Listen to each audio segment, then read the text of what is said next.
Baby, I've been where you took me, all the way up to the highest building. I didn't look down on the way in. Hello, welcome back, everybody, to the Mikey and Me podcast. We know that y'all been waiting on this. I know I haven't. And we know y'all are probably excited to be here. For those of y'all that are just now joining us, maybe you haven't seen us before, I'm Mikey. That's me. And then we have, obviously, you guys know Chris, but then we have a new dude over there. He was pointing to me, by the way, when you said me. Yeah, I was pointing to... I just, so that those who aren't watching... Oh, yeah, if you're not watching. They could hear my voice. Yeah, forget that. I'm sorry, people don't watch. I'm keeping with the introduction. No, yeah, but people don't watch. You're right. And then who's this dude over here? I'm the new me. He's the new me.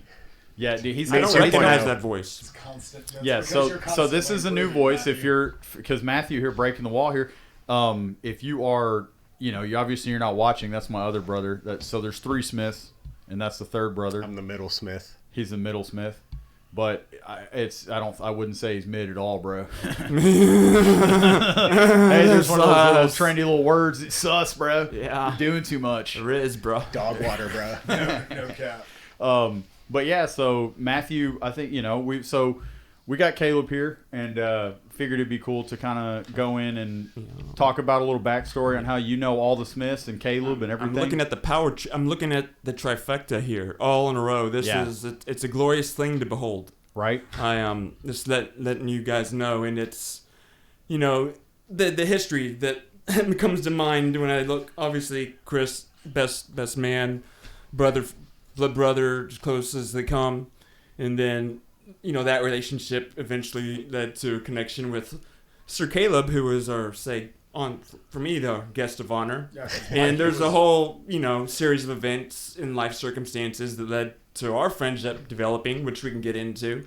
And then there's this one here, this Mikey guy, who I've spent time with, but honestly, it's through this podcast endeavor that I've really gotten to start that bond with him. So at the end of the day, I've got a trio of some of the best human beings that someone could want to have as friends, and I just can't wait till you all die from the poisoning I just gave you tonight. Shit! Cue the crowd noise, cheering. That's why I make my own drink. Hip hip hooray! What an man! Mikey was wiping my. For those of you who aren't watching, I'm wiping my eye because I'm crying. Yep, that was that was a very heartfult introduction. Well, yeah. And yeah, would like to touch on what Chris was saying. I was a baby when they were friends. Damn near like Chris, when we met each other, like you were. So I'm not gonna lie. One of my first memories of you, Mikey, whenever y'all still lived in that big old two-story house, is your ass running around the house butt naked. Oh yeah, dude.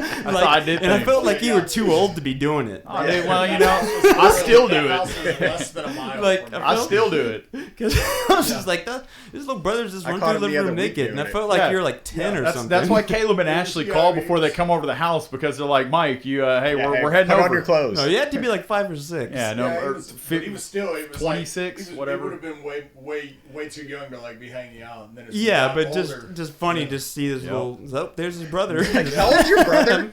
Yeah. See, at that time they weren't sure. They weren't quite sure what was going on upstairs with me. They were still a little unaware. They were like, "Is he? Is he not? I don't know. We'll figure it out. He can smell colors, maybe." But no, man. So yeah, you saying all that about the friends and how we all know each other, whatever. Chris is the main reason I'm here. It's like in the sense of hanging out with you, not on Earth. He's my brother. We're not from.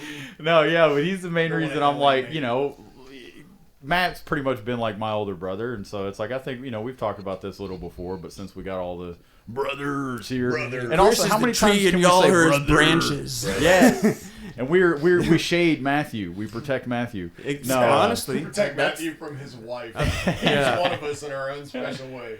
But yeah, got my own hit squad. And what's cool, like you said, it's like you were friends with Chris, and you had y'all's really tight friendship for years, and then you and Caleb ended up living together for how long? Or and y'all lived together, and then you had an apartment. You had apartments next to each other. We lived together, 3 doors down. Yeah. So we had an apartment together for a while, which again we can kind of get into some of this a little bit more. Yes, we will. It'll give Caleb a chance to reminisce some, and then he ended up living in these apartments where he's like, oh yeah, it's decent price, and I guess if he got couple $100 for getting a referral, probably. But I got an apartment right down the hall from him.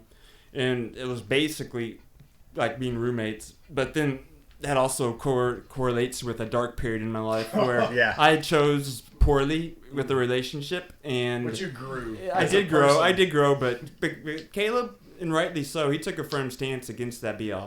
And it was like, so that's funny. That's the only kind of taint on looking back on looking back on that period of time was there was a good chunk of time, but and the person that I met, they lived in those apartments, so it's kind of like that. Yeah. At the end of the day, they were pretty kind of ghetto.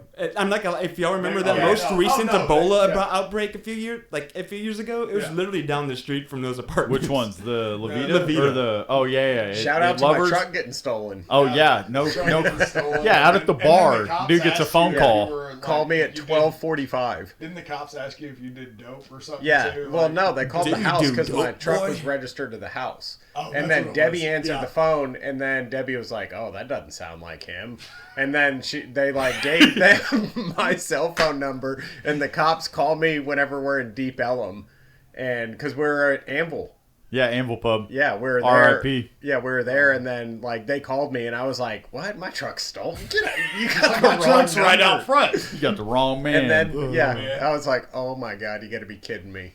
Yeah, and then they asked. So Caleb ends up. There was a whole bunch of different stuff with that. But one of the funniest things that Chris was saying is there was needles in the truck from the junkie that stole it, and they asked Caleb do you do drugs? And Caleb was like, did you find the guy that stole my truck? Why are you asking me if I do drugs? Cops are like, we got him, guys. Here's the druggies. Fuck him, Dano. That was probably really loud. That was real close. That was funny. I was just thinking about it. Curious to see how loud that was. I was. I thought I was like, I wonder how loud that was because I was right here on that bad boy. And it's funny. Their needles that could have very well maybe been my old friend that had a part in that. Exactly. Man, or it could have just been somebody that was diabetic. No, because they had a tool bag that ended up in there. Oh yeah, diabetics just casually leave their needles laying around when they're done though. I feel like no, they looked like they were unused. They're responsible enough to get diabetes. They still had the end on the. Yeah, they had the plastic cap on it, but I just remember opening my truck and I was like, "Are you kidding me?" Oh my gosh, yeah. So no, there's a bunch of stuff that's coming to mind in a sense with stories and whatnot to bring up because he was there in something you've mentioned that wanting to do, but he was there along with Chris with you in the Denton days. And the Denton houses and all the stories. Some of the pictures. I'll have to pull some of. You were so young, Caleb. I look at your baby face. I was like, you look like you're 15 in those pictures. I've sent Ashley a few. Of him from parties. Yeah, can we not do that anymore? Apartment. Yeah. Oh my god. No facial hair. I know, man. You look like such a youngin'. It's great. Yeah, that was great though. It was good times. Back when we were in our prime, boys. Yeah. Well, all right. Well, do we need to take a quick little break here? And, I've got a. Well, actually, this is a little experiment too. So I ordered food, and my wife and Caleb's wife were hanging out in the other room. I'm going to go tell them, I'm going to grab our food real quick, and we'll see if they take it upon themselves. Oh, no, you're in the middle of doing your podcast. We'll go get it. It's right down the street. I'm putting money on they're good. Let me go do it. This is where we need to this is where we need to be able to make a random call to a friend and be like, Jeff, what are the odds on this? What are the odds? There we go. On our betting friends. That's a good draw. We'll be right back in the next segment. If you don't hear my voice, then we'll know how things turned out. And we'll let y'all judge. All right, and we're back. Thank you for joining us again, guys. We've ditched 2 of them. Yeah, we had a fight. Yeah, in honor of 316 Day, we had a. Back. You give me the small one. I'll take the small one. In honor of 316 Day, we ended up wrestling and we beat up Chris and Matthew, and they have to leave the room. It was like a Royal Rumble sort of thing, and they lost because we're the superior team. That came from Uncle Brothers. Uncle Brothers. No, we're the Uncle Cousins. Uncle Cousins, yeah. That's our wrestling name. If we were wrestlers, we'd be the Uncle Cousins. We'll let y'all figure out how that would happen. And so we I think we need to look up some stuff here real quick since we have everybody. Do we want to see what's going on in sports right now? What does Matthew have up? Let's see what's going on in sports. I bet it's going to be a bunch of soccer. Yeah, well, it's always soccer. It is always soccer, and we want to see too. I think Matt is watching stuff on the weekends. We'll look at MLB news because we're MLB fans. The MLB is here. The season, the MLB is here. That's stupid. What does that even mean?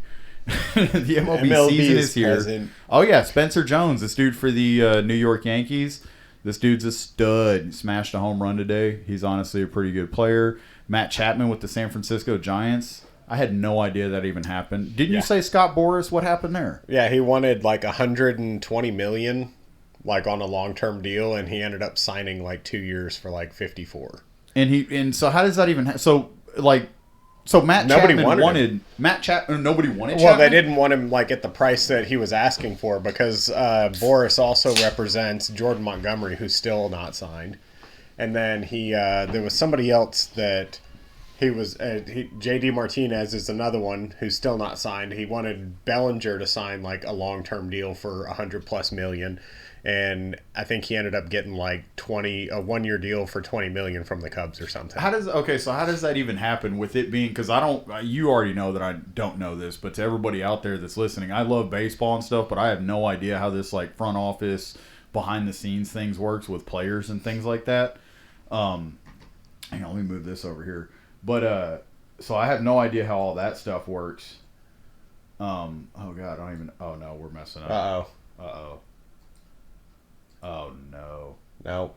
Hold on. We'll be. You need my assistance. We'll be right back. Matt, Dad. Daddy. No, I had a little technical difficulty here. It's my first time running a computer my entire life outside of playing Snake or coloring on it, or messaging Caleb's friends on AIM years ago and playing Red Alert. Other than that, I have no experience with this. But yeah, no, I was saying that like I have. For those of you, like Caleb knows already my knowledge of like this stuff, but if the people at home know, I have no idea how that happens. So how does it happen to where it's like an agent, like I hire a dude that's my agent to go and, get me the best deal. I tell him this is how much I want. How can he do that without them? Like, so Chapman didn't know that he did that or what? No, I mean, he was aware because he kind of like Boras as his agent tells him kind of what his market value is. And then from there, it's up to like they're also playing a game because they're telling you how much he wants. And of course, like, there's room for negotiation, but like he was asking for so much and the market for any of them just like wasn't there. Okay. Like Jordan Montgomery won the Rangers a World Series last year, but at the same time, like they're not going to give him that long-term deal at, $30+ million a year. Okay. It's like there's only a handful of pitchers that are going to get that deal in the MLB. I got you. Yeah, see, that's what, like, I never really know about that stuff. Let's see what's going on else here, though, in the news. I heard Yamamoto, is he doing pretty decent or what? What was, no news on him right here popping up? They haven't, like, his, like, balls pitched and balls in play rate is, like, really high. So he's had kind of a rough spring training so far. Let's see. What's his first name? Yoshinobu? Common spelling. I know exactly how to spell that. Just type in Yamamoto. It'll pop up. Yamamoto Dodgers. M-O-T-O. There it is. Yeah, Yamamoto New. Yamamoto MLB. Easy for me to say. No, we don't want news. How worried should the Dodgers be about Yoshinobu Yamamoto's spring training struggles? Okay, see, that's exactly what we're looking for. Yeah. Welcome to the Caleb podcast. It's great. I'm taking over. Yeah, no, seriously. How worried should the Dodgers be about Yoshinobu Yamamoto's spring training struggle? So like Caleb said, recently he's kind of not been doing so great. His off-speed stuff's been there, but his fastball's just getting smacked. I feel like for those of y'all, and for those of y'all who aren't, you don't maybe not know, this guy is a rising star kind of pitcher that came out of Japan. It's like a rising sun. That's a good. Hey, there you go. But he's a really good pitcher, and I feel like one of the things that from watching him pitch that's most quirky or weird about him is his delivery. That kind of like hesitation once he sticks his glove out and he kind of stops. And he's kind of delayed. Yeah, he has that like stop and then he comes home. But I feel like once you kind of get that dialed in, hey, But it is interesting to see, I want to see him do well just because there hasn't been a lot of. It's hard for Japanese pitchers, or there just hasn't been a lot of Japanese pitchers that do real great in the MLB. A lot of success. There's and you definitely want to see more of it. I mean, you've got Darvish, but he's probably been the longest one. Exactly. You've had Hideo Nomo, who had a good run, but I feel like Darvish's career has outlasted Hideo Nomo's. Mm-hmm. No, yeah, absolutely. And Darvish, he's a fantastic pitcher. But yeah, so we'll see. But yeah, what is this saying about Yamamoto? The Dodgers lost 8-1 to the Mariners. The next step for this star-studded Dodgers team is the what? What is that? The Sky Dome in South Korea. Yeah, the Go-Check, the Go-Check? I don't know. Gochioka? I don't know. Sky Dome? Y'all are reading this. If you're watching, you can figure it out. If you're not, Gocheok. If y'all want to give me spelling lessons or tutor me, I'd really appreciate it. Go check. So yeah, he's oh gosh, is that his ERA? Yeah. His ERA right now is 10.57. I feel like that's really good, right? No, I don't. So yeah, ERAs you want to be a low number, correct? Correct. No, so the 10.5. So for those of y'all who don't know with baseball, ERA would be earned run average. So with a 10.57 earned run average, what does that mean? Getting cooked every time he goes out. What does that mean?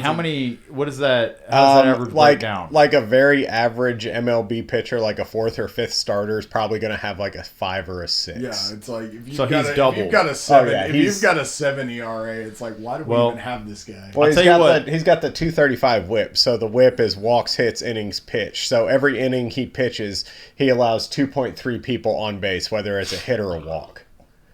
2.3. So wait, does every team have a little person? Who's that 0.3? It's an average. Okay. Oh, an average person. Why am I not on a team? So it's almost 2.5 batters. Okay. And that's in 7 and 2 innings pitched. I got you. So is little person not the right word anymore? It's not the. I think it's vertically challenged. No, what is it? Is it little or is it? I don't know. Because I don't know. Well, watch. Matt's not going to be able to promote this episode because I said something wrong. Oh, Matt's editing is going to be all over. I'm just going to put it out there. There's a lot of those little. There's a lot of those. Never mind. Keep talking about little. I don't want to get. I don't want to get those LPs. No, I'm just saying, man. They're not. The Wizard of Oz is a really good thing for him, and there's not really much work out there. It's unfortunate. Game of Thrones. That guy did have a lot ain't of no success. Peter Dinklage now. Peter Dinklage. Peter Dinklage. No, man, we're going back to baseball. Name, by the way. So yeah, so we want to see Yoshinobu Yamamoto do well, but the Dodgers thing, he'll figure it out, but it's going to take absolutely. him at least a year. Mm-hmm. I mean, he's still got all the talent. It's just trying to adjust to and the here MLB. it is we're going to maybe try and wrap this baseball thing up right now with, what is this down here? Well, do they use Agree to smaller the cookies. Don't they use smaller balls? Smaller baseball? No. I think it's all the same at now. one point or something. Chris, that's a stereotype. No, but I felt like that was one of the reasons that they would always talk about the pitchers in Japan doing really well, and The then ball could have been different. Coming over here and then getting I think not it could have necessarily something to getting cooked, but it was like just getting used to the American sized ball or whatever. Yeah. No, and you might be right, and I'm about to Google that maybe, but I also think it has to do something with pitching against GMO people that have been eating GMO food their entire life. Well, I mean, you got to think because there's dudes that are massive. You're coming over here and pitching against dudes like Jorge Soler, Mike Trout, Giancarlo Stanton, John Stanton, just massive dudes that look like they were genetically engineered in a lab to just hit home runs 500 feet. That's something different. All right, so this was talking about, we're on to our next little thing here in baseball news, talking about drafting 2024 World Series contenders, 1 to 30. Oh, Dodgers are at the top. The Dodgers are at the top. Number 1, Shocking. Surprise. the Los Angeles Dodgers. What a surprise. Who would have Never guessed saw that coming. No, not at all. Number 2, the Atlanta Braves. Boo. Yeah. No, the Braves are cool. Yeah, Braves I don't have a suck. problem Braves with ain't them. never won nothing. Yeah, when's the last time Braves won something? Yeah, so there was a guy we went to a game with that was just yelling that one time, and of course the Braves don't suck, and it was right after they won a World Series. But anyways, Baltimore Orioles, number 3. I've been saying this. The Orioles, man. I've been saying this. The Orioles have a nice looking team. Yeah. Picked up Corbin Burns. Good pitcher. A big pickup. Number 4, Philadelphia Phillies. Man, Boo. yeah, it's just hard Hard to I like a lot of the anything out players. Philly. I love a lot of the players, but yeah, as far as the city goes, it just in the sense of how they Their celebrate. fan base. In a sense, yeah, it's a bit much. Yeah, it's just kind of like, yeah, you don't want to see them win. But I mean, hey, we're in Dallas and nobody wants to see the Cowboys win, so deal with it. Yeah. Number 5, Houston Astros. All Okay. right, Hey guys, I mean, if this number 6 is the Rangers. Yeah. Y'all didn't put the Rangers The in the top disrespect. 5. The I mean, disrespect. I don't know if anybody was looking At least last we're above year, the Yankees. if anybody paid attention or not. But I mean, the Rangers won a World Series. Either way, though, I mean, hey, that's respect. We're one above the Yankees. Yeah. S&D. So yeah, the Yankees. Tampa Bay Rays. I feel like this should be swapped. Maybe the Rays. Yeah, the Rays have a better future than the Yankees do. And the Rays need to. Last year, it's like if they can keep what they had going last year all season. Yeah. My God, the beginning of the year they were just all on a tear because the Rosarena was coming off the World Baseball Classic, where that dude was just supercharged, man, like the whole time. Shout out MOB the Show players. If y'all want to get down, at me in the inbox and I'll smash you. Just kidding. I'll lose. But for real, though. I will smash you in that game. Seattle Mariners, number 9. See, I don't know about this. I feel like you'd put the Mariners maybe above Tampa in a sense. Well, I don't know. Tough to say. Minnesota Twins. Good pitching. They do have good pitching. Diamondbacks at 11. Good gosh. They're like, man, we do not this respect you. This is really rough. To put the Diamondbacks at Disrespectful. 11, they literally were the ones that we beat to go to the World Series. The Diamondbacks were slept on for a lot of the year. They have amazing talent. They just picked up Jock Pedersen, however you want to say it, and Pedersen. well, it's spelled Peder, Yeah. Petter. Yeah. Oh, but with the D, yeah. and then also what's his name? Eugenio Suarez. Oh, yeah. Shout out Jeff Eugenio Suarez. I think his name is now Matt Person. And Toronto Blue Jays in 12. Go back up to the very top real quick. When did they date this article? Oh yeah, that's a good point. I just want to know because Garrett Cole's having 2007. March 15th, March 15th. 2024. Yesterday. That was yesterday. Yeah, Garrett Cole is like potentially going to have season-ending Tommy John surgery, And they have- and that news came out like last week, and they still have the Yankees at number 7. Yeah, which is, I mean, Good Lord, Lord have mercy. somebody need to get fired. Yeah, no kidding. Minnesota Twins at 10. Arizona Diamondbacks at 11 again. Come on, man. Y'all got to give the D-backs a little more respect. Give them some respect. They got a good team. You got to put them up above the Yankees, for goodness sake. Chicago Cubs 13. Also, maybe a little more respect than I think they need. I mean, they have a decent-looking squad, too. Cody Bellinger had a good year last year. Jan Gomes is, I mean, isn't he kind of a vet? Yeah, they got Jan Morel Gomes? too. Morel's that young kid. Yeah, Morel, and then he had a good season last year. And who else? I saw they went back to back to back today. They hit 3 home runs in a row. Seiya Suzuki, Yeah, Jan Gomes, and Cody. Or it was Seiya Suzuki, Bellinger, and Gomes. man. 3 in a row. Detroit Tigers. Again, it's been years since the Tigers have really been good, which is kind of sad because I like Verlander. Shout out Tigers. Jim Leland. Yeah, Jim Leland, Scherzer. Yeah. Whenever Scherzer and Verlander were teammates. Yeah, man. Prince Fielder, and they just couldn't get over the hump. It's sad. It's sad to say because I am a fan of the Tigers. I used to love their old stadium way back in the day because I remember playing on old baseball games. It had like the triple deck in right field, whatever. That was a cool stadium. I wish they built parks like that still, but kind of added this modern stuff to them. San Francisco Giants 15. Which I don't know if that's. I mean, they do have some good players though. They made some moves. They got rid of their main dude, Brandon Crawford. He was their mainstay for a while. Oh, Now he's gone? he's in St. Louis now. Oh, wow. He's a Cardinal, so he's no longer there. But they got Jung-Hoo Lee, who's doing really good. Which is funny let's because see. all the baseball writers were like, he's going to struggle here. He's Jung-Hoo going to Lee? struggle. Yeah, they were like, that was a really big gamble. Yeah, I mean, we'll see if is the audio included here for this? Maybe? No, it's not. It's muted down at the bottom Bottom left. of the clip. Oh, okay. I got you. I'm looking at the wrong thing. Yeah, there you go. So we'll go back here. For those of y'all who are watching, we're going to watch a Jung-Hoo Lee, his first homer of spring training. Ooh. Got that classic early load that like all of The Japanese players. And is he Japanese? I think he's Korean. He's Korean. Okay. But like all of them apologize, I that come, apologize. all of them that come from like that part of the world, like have that long Same. load. Then that that slap style hit, the Ichiro almost. Yeah, and well, like Contact. if you watch some of them, like a lot of like if you ever go down the rabbit hole of watching Japanese baseball, like a lot of them will essentially hit off of one leg. Because they'll have like their lead leg, as soon as that pitcher goes into motion, they'll like have it up, and then they'll time their step from there, and that's whenever they go. Cincinnati Reds at 16, All right. Which Shouldn't not have bad. let Votto That's go. not a bad ranking. I mean, they do have some. They've got some good players, obviously, with the young stud Ellie De La Cruz, and then they've got Spencer Steer. Yeah. I think Friedel. They've. I want to say they picked up somebody else. I can't remember. De La Cruz home run. Why not? 470 Good feet. Lord. Let's check it out. That guy's huge.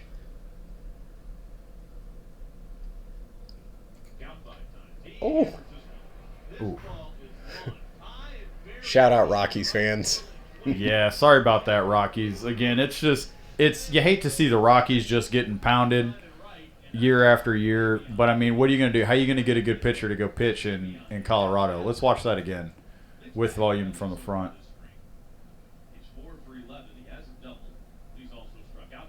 Golly, boy, he got into that one. And this dude's a switch hitter. If y'all aren't watching, or if you're not watching, you're only listening. We're just watching a home run clip here from this young guy. 17, the San Diego Padres.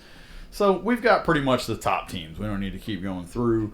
Who's at the bottom? Nationals? It's got to be Nationals. We'll see who the very last. City. Oakland A's. I was just about to Or say. the Nationals got to be right about it. Yeah, there they are. Wow, 20. You weren't wrong, dude. That's crazy. So they were right there. Yeah, keep going. I'm sitting here.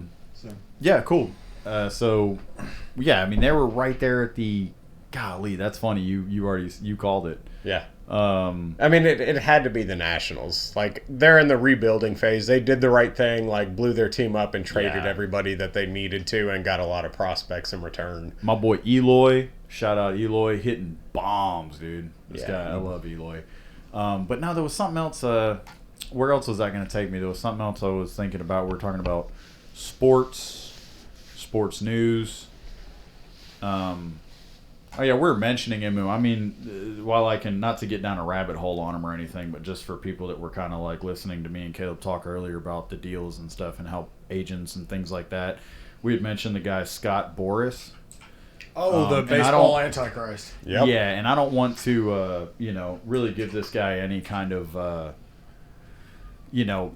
any kind of clout in a sense or any more news, but just for people that were listening, he is kind of like a. He's done a lot of deals that haven't necessarily been best for the sport, I guess is the way to put it, right? Yeah. Or the player. 300 million to Albert Pujols over 10 years. Yeah, I mean, wasn't he A-Rod's yeah, he was A-Rod's agent. Deal, he's like pretty much any of like the big stars. Like, he is their agent. Oh, he he's represents 71. them. I didn't know he was that old. And I mean, for the players, he's great. Yeah. You know, but he gets his clients what they want, and it's like, and that can be argued. Except for this off season. Yeah, this off season it sounds a bit different. But either way, the point, with him is that it's like he's, driven the money up in the game. Yeah. To like the point that it's like, why is this guy that much better than that? And it's like, I understand inflation and stuff like that, but it's like, just the way that like contracts would jump from one year to the next just because of one contract that he got for one player, and it's like, well, this guy's making this much now, so I need this. There's much. only like 2 guys in the league that can do what that guy does. Yeah. So just because. But then you have every guy that's in the top 10 being like, well, I mean, potentially I could be there where he's at, so why am I not getting $300 million? So then at that point, it's like once somebody sees it happening, then everybody. Yeah. Everybody's like, why am I not getting it? And you drive the prices up to where teams like the Rangers and, even though they're not exactly a small market team, they've acted like a small market team for a long time up until, I guess, recently. But yeah, like 3 years ago. Yeah, but like you price those smaller market teams out of the league when you drive the prices up like that. And so every season it's like, who's going to be there at the end? It's like, oh, the Yankees and the Dodgers and the Phillies and the, Okay, I see. Yeah, I get what you're saying. This was something I saw earlier, and I wanted to. So I'll bring the thing back up. Me and we're looking for some stuff to kind of bring up, talk about, shoot the sheesh on. But one of them I saw on here was like top unsolved mysteries. There was one of them that I didn't even know about, but they knew, but that there was something that happened in the 82 or something with Tylenol. It was called the Chicago Tylenol murders. Yeah. I didn't know. And Caleb, you said that there's a documentary on this? Yeah, I think it was on Netflix a couple years ago. I don't know if it's still there or not. Okay. But I want to say it was them that did it, and it was pretty interesting. Okay, yeah, so this is right here. I'm just looking at Wikipedia for those of y'all who are listening. It says the Chicago Tylenol murders were a series of poisoning deaths resulting from drug tampering in the Chicago metropolitan area in 1982. The victims consumed Tylenol branded acetaminophen capsules that had been laced with potassium cyanide. 7 people died in the original poisoning, and there were several more deaths in subsequent copycat crimes. So yeah, cyanide. Isn't that what what's his name used? The Iceman? No, the most famous dude, the drink the Kool-Aid guy. Oh Jim Jones. Jim Jones. God, George Bowling! Jones. Yeah. George Jones. No. Yeah. Different Jim Jones. Yeah, different Jim Jones for those of y'all who Jim don't Jones, know. the preacher, not the rapper. Yeah, no. We fly high. Yeah, not the guy who gets his hair braided and says, "Hey, brush it." Not that guy. Yeah. No, but I didn't even know about these Tylenol crimes. So it's like apparently they never solved it. And I just thought that was wild. It's like, so apparently this guy was just I wonder. Yeah, I think he was opening bottles of Tylenol and dropping like one random pill in there that looked like it, that was contaminated with cyanide. Oh my gosh, that's awful. And so it's like you didn't really know. I mean, he had to have been pressing it or something. I think if I'm recalling it correctly, that's what was happeing. My gosh. So he's like, make sure you check your safety seals, people. Guy's puking in the back. Corner steps out. Oh my god. It says the tainted capsules. This is the police investigation, I guess. I'm just going to kind of go through some of this. Yeah, I did say taint. Again, that popped it up again. Twerk, was it? That's the space between somewhere. The tainted capsules were found to have been manufactured at 2 different locations, Pennsylvania and Texas. No! So this son of a gun, you know what? I bet it's that same dude that had that double-banded African cobra. Oh, I bet you he's the that Grand one. Prairie Cobra? Yeah, you find that cobra, I bet you'll find Grand your Prairie capsule. Cobra. He'll lead you Strikes right again. to it. They go, he was Yeah. like, let's follow this snake. Which, you know like, what? go We're get going to him, get boy. back into that and check in on. I think I might call my local representative. If we and just be like, find "Have that we found snake, that we find cobra?" this guy. Oh, yeah, dude. That We snake, can solve this. Yes. I believe we can. But yeah, it says that they more than likely came from Pennsylvania and Texas, suggesting that the capsules were tampered with after the product had been placed on store shelves for sale, as Caleb was kind of saying. The police hypothesis, which I think is a fun word. Hypothesis. Hypothesis. I have a hypothesis. Hypothesis. There's a lot of whistling in there, boy. So it says the hypothesis was that someone had taken the bottles off the shelves in the local store in the Chicago area and placed potassium cyanide in some of the capsules, and then placed the packages back on the store shelves to be purchased by unknowing customers. So like you said, Caleb, check your seals. Yeah, check your Because- seals. They're there for a reason. yeah, Before you open your jar of pickles, click the top. See if you got the little... Caleb loves pickles. He is a pickle guy. Pickles are great. Funniest story about Caleb and pickles was one God. time he had 2 types of pickles. Until Bought I from the had store, one type of and pickles. he just pulled these pickles up out of the bag, and he looks at me, and he was telling me and Ashley what all he got. He was telling her what he brought back from the store. I was making burgers. And so he turned back around, and he like pulled up, and he was like, "I got 2 types of pickles," and one of them just slipped right out of his hand after he was holding it up, and it just busted all over the floor. And then he looked at Ashley, and he's like, "I got 1 type of pickles."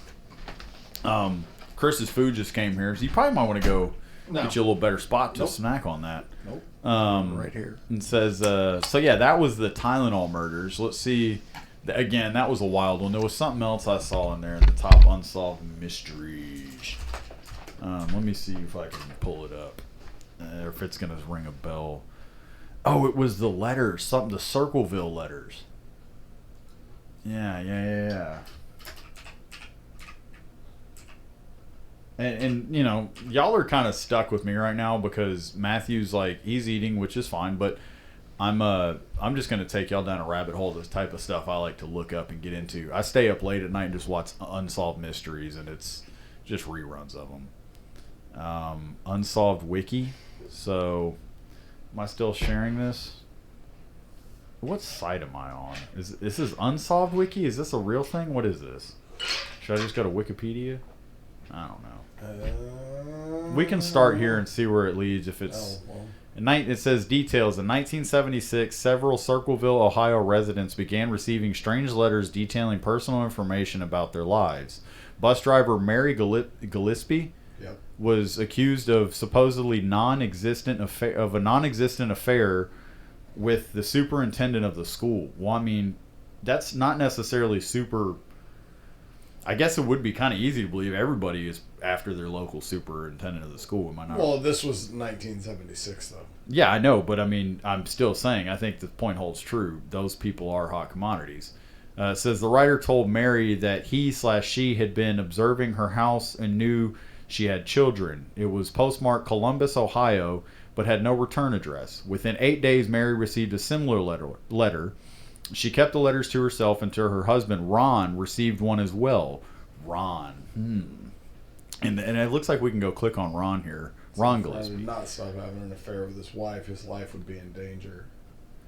After 2 weeks, the writer threatened to go public with the affair allegations, broadcasting it on TV, CB radios, and billboards. Mary and Ron only don't highlight it, it's harder to read. Mary and Ron only told 3 people about the letters. Ron's sister, her husband, Paul Freshhouse. Is that Freshhouse or Freshour? Freshour. Let me see. And Paul's sister. Mary had some ideas about who might be sending the letters. They decided to have Paul write letters to the suspect, claiming that they know who he or she was.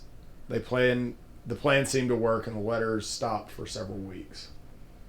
Yeah, so this is, let's see, that changed in August 1977. However, when Ron received a phone call from the alleged writer, the call seemed to confirm Ron's suspicion on the identity of the writer. He grabbed his gun and then left in his pickup truck, even though the writer claimed to be watching the truck.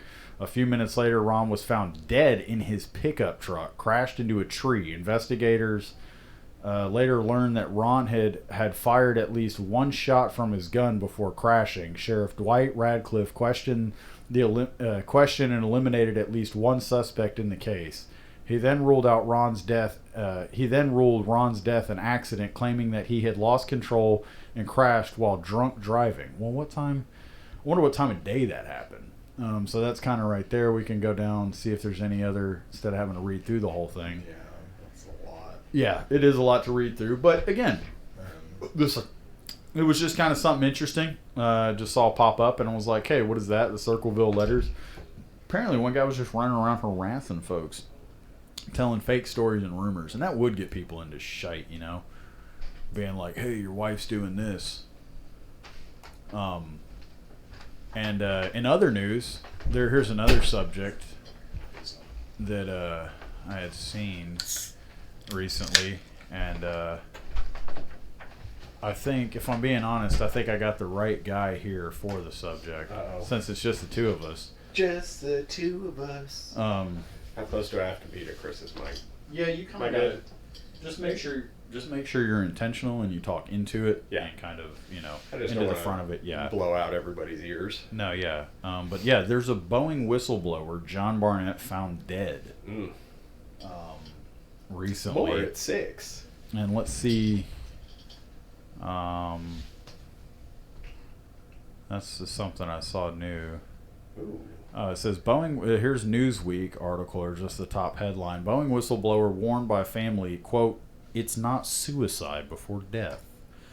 That Which, if you want to read the real news, just read the headline and pretend like you know everything. Yeah, that's honestly that's what everybody does. Because then whenever somebody tells you, "Well, I heard different," you can just be like, "Dude, I read it. Dude, I read that. No, I read that headline. Why'd they put it on there if it's not true?" Yeah, it says John Barnett, the 62-year-old Boeing whistleblower discovered dead with a gunshot wound in South Carolina Saturday, had previously told family friend not to believe what authorities would say if he was found dead, according to the local network ABC News 4. That's what they were told. I read that like there was more to come. Yeah, so he had originally testified, I think it was back in 2017. Okay. About like this, and was accusing them of using parts from the scrap yard to hurry up and finish planes. Oh. Yeah, there was like an audio clip or something that I Let's heard see if I can. somewhere. Let me see if I can bring up the allegations. Here we go. Allegations. Because that's more or less what's at the crux of it. We're trying to figure out. What were the Boeing whistleblowers' allegations about the airline? Should we check this one? The one underneath it too. It just says who warned of aircraft safety flaws.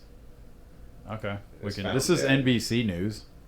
Says Boeing whistleblower, as Caleb said, who warned of aircraft safety flaws, is found dead. John Barnett, who spent more than 3 decades at Boeing, sounded the alarm with aviation authorities in 2017 about he said were potential quote catastrophic safety failings. And there's a whole little article here, I guess, about him talking. I guess could we listen to it? It's 3 minutes. Yeah, if you want to. You gotta unmute it. This is a news article. We can see if it's just the.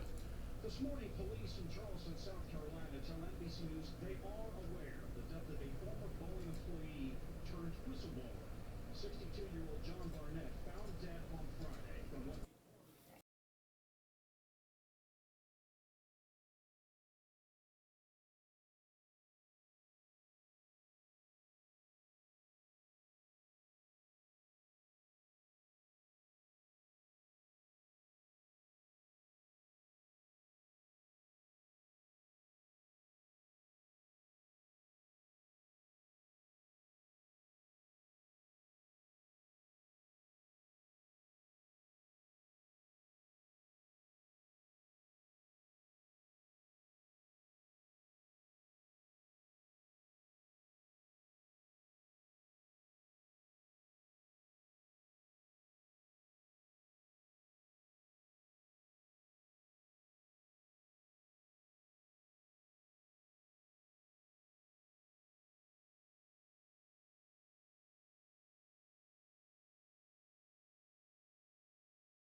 Mike. Guest Mike. Yes. Right, guess, Mike. Yeah, I believe it's the right guess, Mike. I That hope one, so. I think, is the JLab. Does that say JLab? Yes. Okay, so I'll mute the JLab just to be sure. But all right, yeah, so that was a little news article, guys, or the story. We just figured we'd share that with you rather than, me talking and all that. And instead of, rather than just speculating, I have my own opinions on things, but instead of just speculating on, the death, at the end of the day, it's sad this guy has passed away. Condolences to his family and all of that. And also, too, it's I think the main thing here is to not get lost in this whole, whistleblower that was found dead and more or less understand, what the thing was is that this is not the type of things you need to be skimping on and cutting costs on. Yeah. If you want to sell me cheaper toilet paper that I might punch my finger through and maybe catch a little something on it, and I'll get upset about that, you can sell me cheaper toilet paper. Well, it says 1 ply. Exactly. Okay, yeah. But Dual ply. don't put me in a single ply plane Yeah. with, a Honda engine out of a scrapyard and just be like, yeah, we'll get him there, guy. Yeah, Come on. We think it'll work. Shove 'em What in are we, here. the Wright brothers whenever Yeah, they're come testing on. stuff? I'd rather not. This is just an area, I feel like at this point in time, as much money as companies are making, that is an area where it's you can't skimp there, man. I mean, what at the end of the day, you get paid to Provide a service. Exactly. You get paid to provide a plane for people that pay to get on that and go city to city. And if people are getting on those and never getting off of them, that's just not going to be good for business. Also, travel hack, if you would like, If you book through like websites like Kayak is one, for instance, if you're looking on there to book a flight, it'll show you like all of the options and everything, and you can actually filter by what plane. Oh. So if you would like to avoid certain companies, that is a potential way to do so. Well, there we go. That's pretty. Hey, I did not know that. Yeah. So now what else? What do you feel like that was kind of like what I had in a sense of just things that had popped up. And I mean, this isn't, some of these things I think out beforehand, but I knew this episode Caleb was going to be here, and there's things I want to talk about when Matt gets in here and stuff like that. But for the meantime, it's like me and him kind of riff pretty well and bullshit nicely. So I don't know if there's anything. You can swear on here? All right. So I'm going to go real quick. Oh, okay. Oh man. Just why not? We're sitting here Red Alert 2. BS. And Caleb used to play this game Red Alert 2 all the time. Flashbacks. Dude. All the freaking time. This dude played PTSD. Red Alert 2. In this game, like, I'm telling you, it was. At first, I was just like, I'd see this dude play this game for hours. I'm talking hours, and I would be like, "What is he doing?" Bob would come in. Are you saving the world? Oh yeah, saving the world. But yet? little did he know he was saving the world from the damn bloody Russians. Actually, no, he was the Russians using the Tesla coils to zap folks. That was like whenever I first started. Look at this though, dude. Look at the memories right now. Yeah. I mean, Red Alert 2 isn't, and you said this game's still active? Yeah, it came out in 2000, and then they had an issue with a bunch of hackers. And, like, I want to say Westwood Online was the one who originally ran the servers. And cheating had gotten so bad that by, like, 2003 or 2004, they had stopped supporting it. And another guy ended up getting the rights to the online. Really? And so he essentially ran his own server separate from the Westwood server. So you could still go back and play the Westwood server, but it would be like full of people that are like map hacking and like infinite money glitching and just doing all kinds of shady stuff. But this dude set up his own server for the people that wanted to play it like competitively. What? Yeah. And so it is still around. There's a guy on YouTube. There's a guy on YouTube that hosts like $500 like once a month tournaments. What's the what type of game is that for people that don't know or it's a real-time watching? Strategy. So and so for y'all that aren't watching or whatnot, a real-time strategy is like something that's it's a kind of an above view look of something happening down on the ground. It's kind of somewhat not directly above. It's almost like zoomed out. You can see. You can click I'll on pull a it little up. clip Yeah, right there. I'll pull our camera back up because it was something I was going to look up. And let's see. I'll just type Red Alert 2 gameplay. But yeah, there were a lot of different strategies, like depending on how you were playing. If you were playing 1v1, it was usually just like you were trying to rush the other guy before he could get stuff built. And so you pretty much would go in and build things. You could select things to build, and then you would put them up. And then, but at a certain point, you had to make money, right, to build things. Yeah, so like he's got to do his power plant first, and so he'll do his power plant and he'll put it down, and then he'll do a barracks. Probably make a couple dogs, barracks, and then he'll go for the ore refinery, and that's where. So like on certain maps, like right here, you can't see anything, but if you played it enough, like some of us did, you knew exactly what map it was. Yeah. Okay. And so you knew where to place your stuff. So like he knows. So where the maps did make a difference on where you place stuff. Yeah, and so like that was the whole thing because on some of them, like see how he's real close to that cliff. Oh yeah, and I forgot how certain parts of the map were undiscovered, like until you go find them. See, there's the ore right there, but sometimes there's gems that are closer by, and the gems are worth even more. They're worth more than the ore. Yeah. Okay. And so ore is like your normal currency, but some maps have the gems, and so they would go and they would plant their ore miner right as close to they could as the gems, and then make it harvest a gem, so you get more money right off the top, so you can go rush the other guy. So if I had to describe this to people that aren't watching, and I should mute this just because this is probably pretty loud. That was the entire time Caleb was talking. Unfortunately, you had the audio from Red Alert. That's going. great. We'll re-record it. Yeah, no. So one of the things is that it would pretty much have to be, if I had to put it into terms for people that aren't watching, it is like a it's like a live game of Risk, pretty much. Yeah. But instead of just, it's like you're building, like you said, you build barracks, which house men, that creates your guys, your foot soldiers. No idea what he's doing. Your foot soldiers go out and they go collect your ore. They do things like that. They fight battles. Then you create dogs and stuff that can attack people in Rome. Yeah.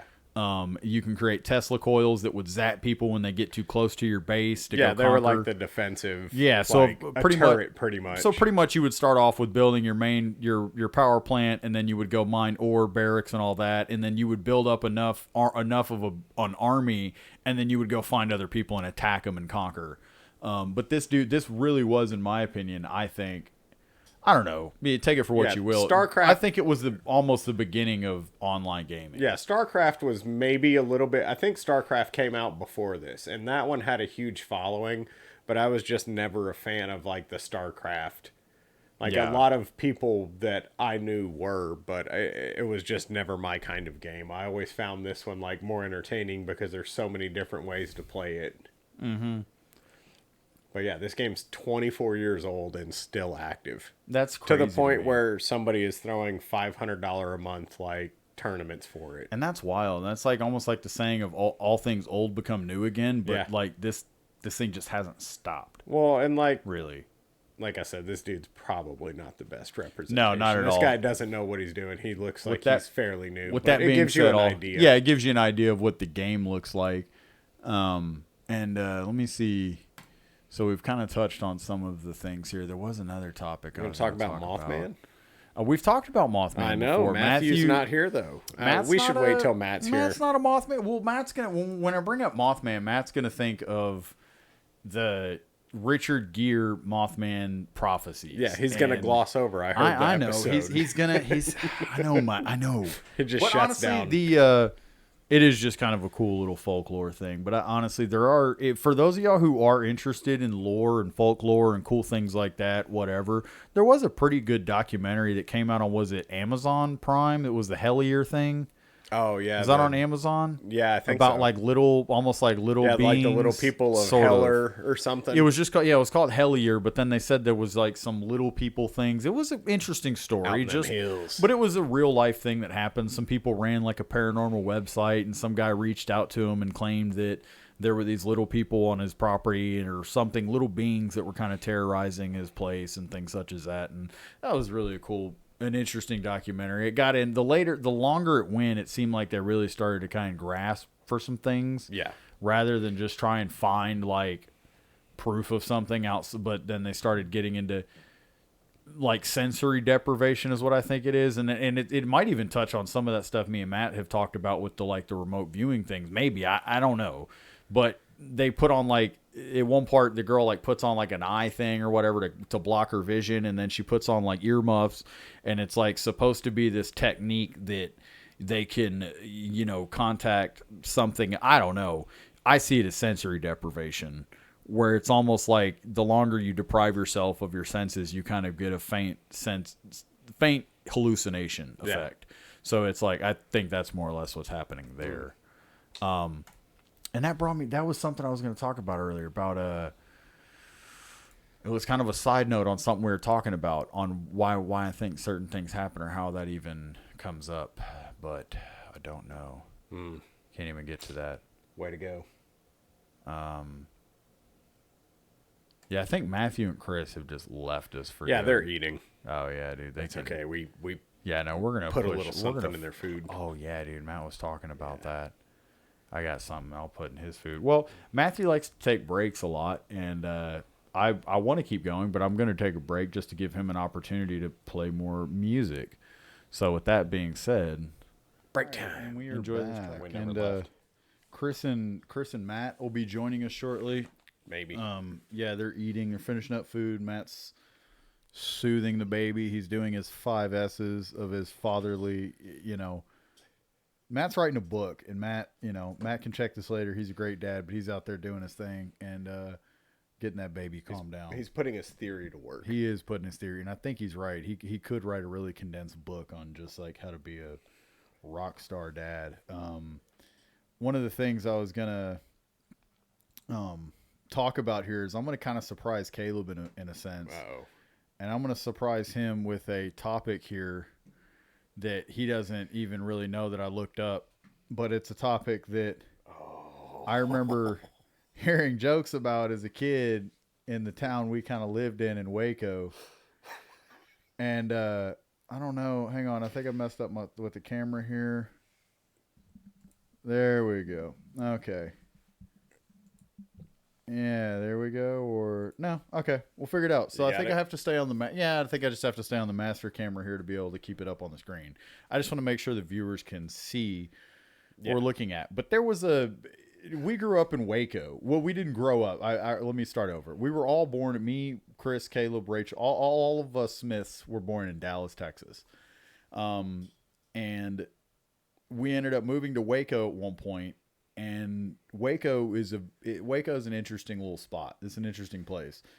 It's just weird. Waco is, people say keep Austin weird, and it's weird in a certain way, but Waco is just odd. There's just weird things that happen and weird people there. Waco's weird because it's right in between Dallas and Austin. Yeah.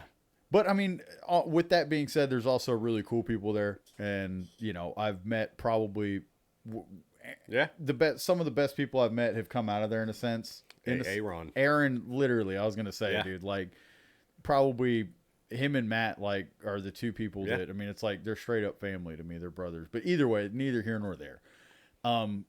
Waco is an odd little spot, and there was always these I had heard these legends or whatever in tales or whatnot, or jokes. I thought they were just jokes, but I guess it was an actual legend in Waco about the Goatman. And was it Chris that heard about this? It was, I think so. And it was some guy that talked. It was at his work or something. We'll have to get clarification on the original story of how the Goatman came into Chris's. Yeah. And he can tell that story. But I'm just gonna. I know that if I get him in here and I mention Goatman, he was gonna go off on it. So I'm gonna get to tell y'all a little bit about it. Yeah, I'm gonna get to just introduce y'all to it and then let Chris tell his story. But the Goatman was. I see that there's already a video here. I guess it's called Witches, Castles, and Goatman of Cameron Park in Waco. Jacob's Ladder. Exactly. So there was a place that was called Cameron Park in Waco, right? Obviously. Yeah, it's right on the Brazos. And there's concrete steps that they're almost vertical in the way that they go up. If OSHA saw how they built these steps, they would not be thrilled with whoever did them. And these steps were just for civilians that people could walk up. Yeah, it would take you to the top of the park, because the park was down on the river. Oh, Cameron Park. The park was down on the river, and then there were steps that went up to the top of it. And like I said, I mean, if you try and go up them, and it's vertical. Chris, get your mic. Okay, he's chilling. All right. But I'll turn Chris's mic on because I'm gonna let you go off, Chris. So Chris just got back. I'm gonna let you in a minute, Chris. I'll let you tell the story of how you even heard about the Goatman and why I'm talking about this. But first, we're just gonna let him talk about this video. We're gonna just play this video because I didn't even know this was from 2015, October 1st.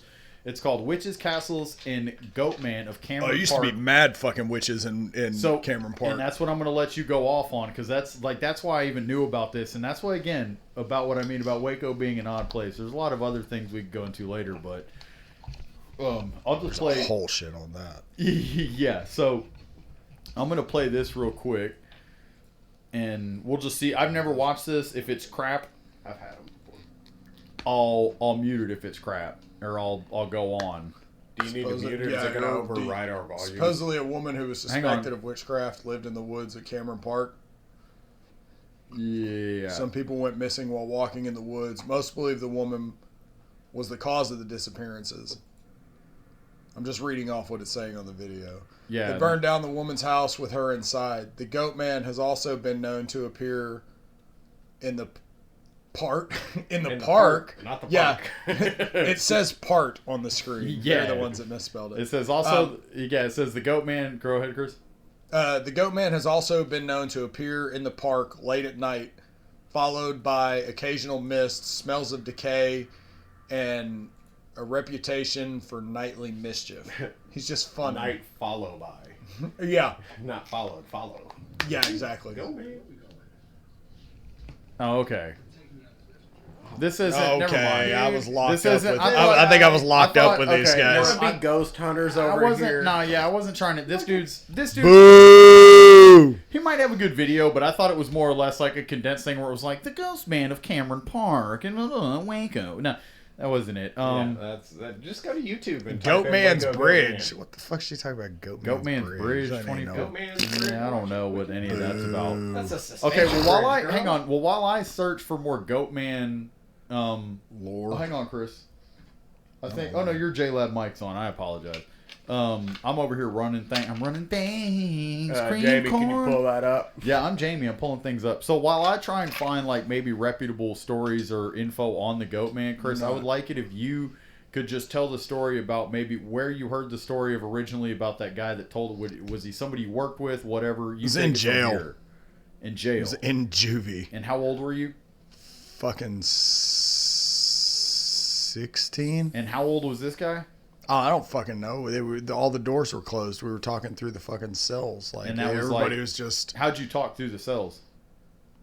yelling. Everybody's just like motherfuckers are just talking across the fucking shit. It's like some of them would stand at the window and like you look at you can only see the person across the hall from you, and like they would do like that. But then like motherfuckers would just start talking, and it's like I would just be chilling, like I got you. laying on the bed, and you just hear motherfuckers up all night talking. But man, y'all ever heard about the Goatman? It's like he'd be out at Cameron Park. I seen that motherfucker. Yep.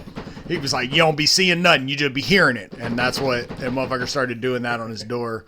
And so it was like anytime I ever heard anybody, like for the rest of the time I lived in Waco, talk about the Goatman in Cameron Park, I'd always think about that fucking sound of him like drumming on the door of his fucking cell, talking about, man, we was out there one night and that fucking Goatman came chasing us. You ain't seen no, you just heard him. Like, all right, You know, nigga.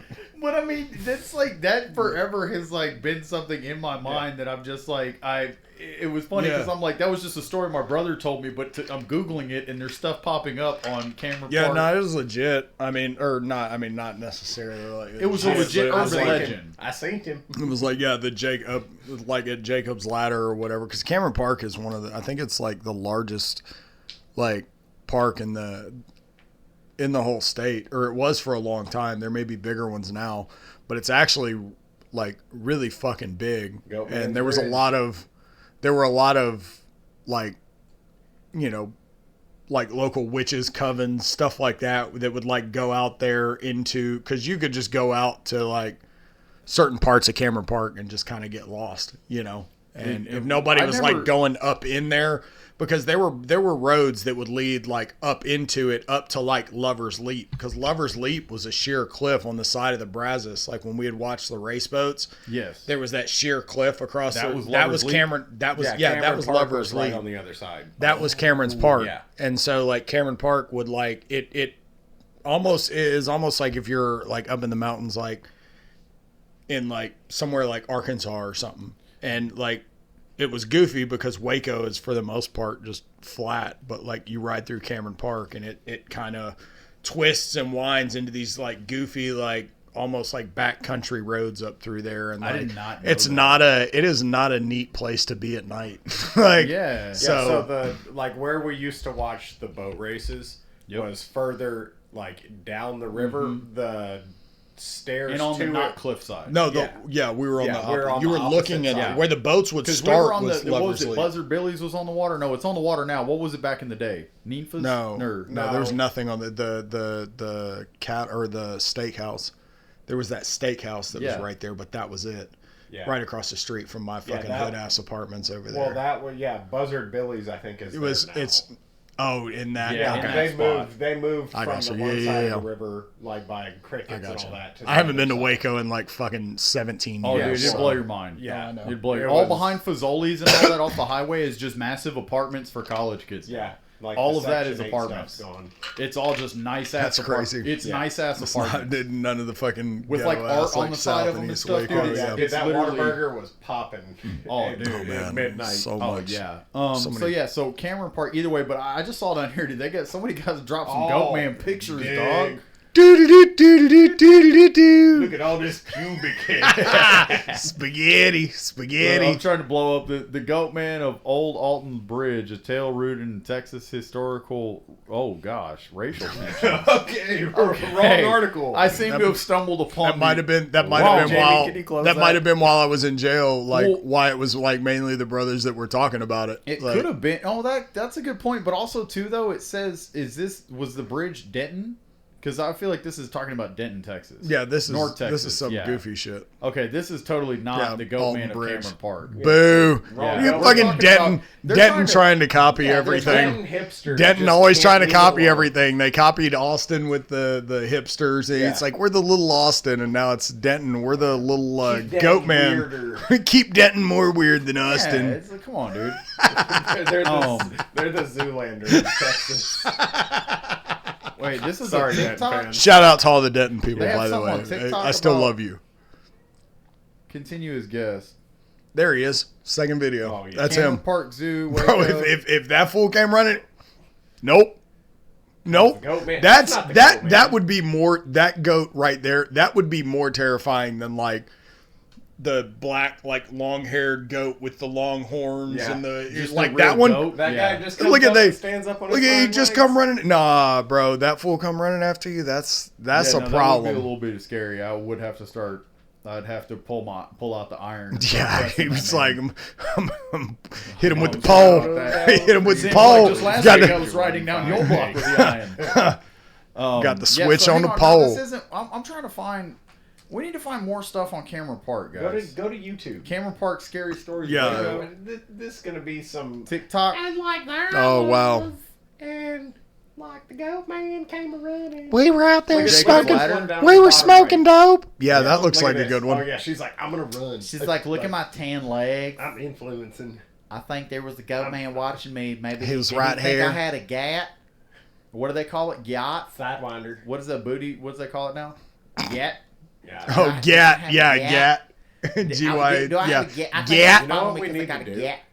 We What? need to build a goatman effigy and just take it down there And plant it scare in the middle hell of out the of night. people. And just make like, it out of something. Make it out of wicker. Yeah. Make it like something out of True You- Detective. You know what happened? Dude. We would end up on Infowars. Alex yeah. Jones would infiltrate. Goatman of He was Cameron like, "Yeah, Park. bring an effigy to the Goatman of Cameron Park." I didn't want to comment on this. He was like, "They tried to have sex with me." right up the road, Friday in Waco. I didn't want to touch this with 10-foot pole, guys. I'm taking this right It now. was like the deep state. No, but that really would. I mean, honestly, that really would scare the hell out of people because there was some dudes that dug a hole on a beach somewhere, Oh yeah. and people thought it was a meteor. Oh, Look, yeah. look. Guys on iPhones, just the autofill. Yeah, guys digging hole on beach. I think this has got to be it that made the news. Some dudes just dug a giant. Yeah. No, this No, isn't it. Go back. No, this wasn't it. Yeah. And then the first story Yes. on Lab Bible. This one? No. The first link right there. Yes. So some dudes just the boys got together. Some dudes filmed this like the day before on TikTok or something of just boys like dudes at the beach with plastic shovels for those of y'all who aren't watching. Oh, they did use And plastic. they just dug a shovels. nice symmetrical hole in the beach. And a day or so later some other guy came there. It's like, yeah, he found this hole in the middle of the beach and it's a meteor. You know, and I don't know, but yeah. Get so your here's- red panties out. It would be easy to get the boys to dig a hole because you just show up with shovels and Dude. guys walk by and they're looking at it and they're And like, they're "What are just you like, doing, man?" I'll It's assist. like I'm just Well, you digging need a hole. a They're you like, just need I Can I gotta help? say though, I a gotta 12 say, pack of beer look- and a look couple at this- shovels. Look at this hole though. That's a nice hole. That's not quite what those dudes do over there. Where is that in Thailand? Oh, that Like guys fake, that do the all fake the shit. crazy Oh, stuff? yeah, Oh, that's but the that that's was the found fake out to shit. Kind of be mud. That was They found out to use be like fake. yeah. No, I Yeah, know. it was Yeah. all found to be fake. Where Crushing they built those James. nice mud huts. Okay, I'm out. So here, we're gonna let y'all hear this story. I think this is the news story because this is just honestly, this is hilarious. So this is like what I'm harkening back to whenever I say that if we built a fake goat man out of wicker. Not that. If we built a fake goat man out of wicker and put him in Cameron Park, I guarantee you, like, people would probably stay in their house for a week. They'd probably they'd crime scene tape off Cameron Park. Let's play this though.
Gaslight, A-Lab, Mikey's.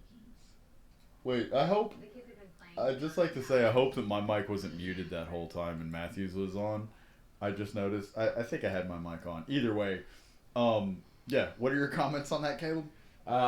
If that guy was an astrophysicist and he was duped that hard by a hole like that, like, what are we doing? A perfectly symmetrical, yeah. Well, not only that, but, like, if you go back and you look at the clip of it, there's, like, multiple rings around it. Like, how do you explain that? How is it, like, almost perfect? Like, yeah, and not excavated that, in sections. Yeah, and it's like what I was saying to Caleb. It's like if this dude's an astrophysicist and he just got duped by some dudes that dug a hole on a beach, I'm concerned. Yeah, because I feel like, I mean, I don't know. I don't mean to hate on the guy. He might have just been excited because it's Dublin. And he's like, "Fuck me! There's nothing that ever happens here. Holy shit, man! I gotta really capitalize on Cool this. corner. Conor McGregor of Meteors and like bring out the proper 12." Like mashing. Shout out to all our viewers in Ireland, by the way. Yeah, like we love you. Irish viewers, dude. That would be I'd great. Go to Ireland and get hammered. We'll do it live. Like you let us know. I'm trying to play the video. We will come to your pub. Yeah, we'll come to your pub and we'll just refresh. I'll try my best to split the G. I've never done it, but I'll try. Where's it at, Daddy? I can't find this. Daddy. All right, so yeah, that's my point though. This is just how easily you can be duped. This is go down. Just a picture of him walking up to the hole, holding it. So as Caleb was saying, we'll let it. Hang on, yeah, we'll let it go. This is the original video the day before. It says plastic shovel. Yeah, it says the hole we dug on Sunday, or on Saturday. I apologize. The hole we dug on Saturday. For those of y'all who are not watching and you're just listening, it's some shirtless Irish fellas on a beach and they're digging holes with plastic shovels. And the caption says the hole we dug on Saturday, and says watch the next slide. And now here's a news story. In North Dublin, a local astronomy enthusiast is hoping the crater in Fort Marnock could be the aftermath of Okay. Yeah. All right. Yeah. Look at that. So. Okay. Well, what y'all are not seeing, if you're just listening, what you're not seeing is a perfectly symmetrical hole, and there's almost a ring in the middle of it of separation. Yeah. And then another ring at the bottom of like where it's almost been chamfered. It's been chamfered at the edges, so to say. Yeah, like they got to a point and they were like, "Hey, let's not finish this." And it's like 3 feet deep. This rock came from fucking space and smashed into it, and especially the size of the one that he's fucking holding. Well, look at this. Look at the mound of sand around it. It almost looks as though somebody dug it out and threw it to the side. I feel like if a meteor were to hit Earth and make a hole that size, the meteor or the piece of whatever debris that they would pull out of it would be, like smaller than the size of your fist. This motherfucker's holding a rock that's like bigger than a softball. Oh, yeah. I feel like that thing would have, it would not have been a 3-foot hole. And I will say, at least she said that he was an enthusiast. Enthusiast. Hang on, let's replay. huge mysterious crater that looks out of this world. Cosmic event. Like the aftermath of a cosmic event. A little bit more. Oh, okay, my bad. Like a local astronomy enthusiast. Astronomy enthusiast. There we go. Okay. We've solved it. We've solved it. We're good. The astronomers that watch this, We're sorry. We did not mean to question the science. I did not mean to defame your practice and what you do. I have the utmost respect for you. I don't know shit about it. I want to know what happened to his finger, though. Why is his finger wrapped up? What did he do to his hand? Yeah, see it? See his ring finger? He's like, yeah, I got the fucking thing right here on my finger. Look, yeah. You see it? All right, so now let's see. This has just got me wondering what other... This is hilarious, but what other stories have happened like this that were like times the news? Oh, there's millions. I guess. There's millions. I'll tell you what. Yeah, I'll tell you what. Which one's not to look up? Oh yeah, I know Wolf that. Blitzer. How do you spell D-U-P-P-E-D? Is that new? Oh yeah. Or just one P.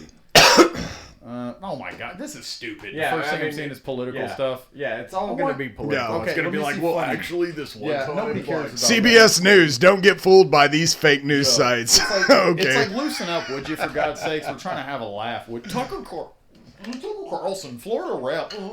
Be prank. Shut up. Can you believe it? Now, we're trying to laugh here. We're trying to see more funny stories of when you guys were like, oh, the birds aren't real. That's a perfect one. Birds aren't real. Birds aren't real. Have you ever seen a baby pigeon?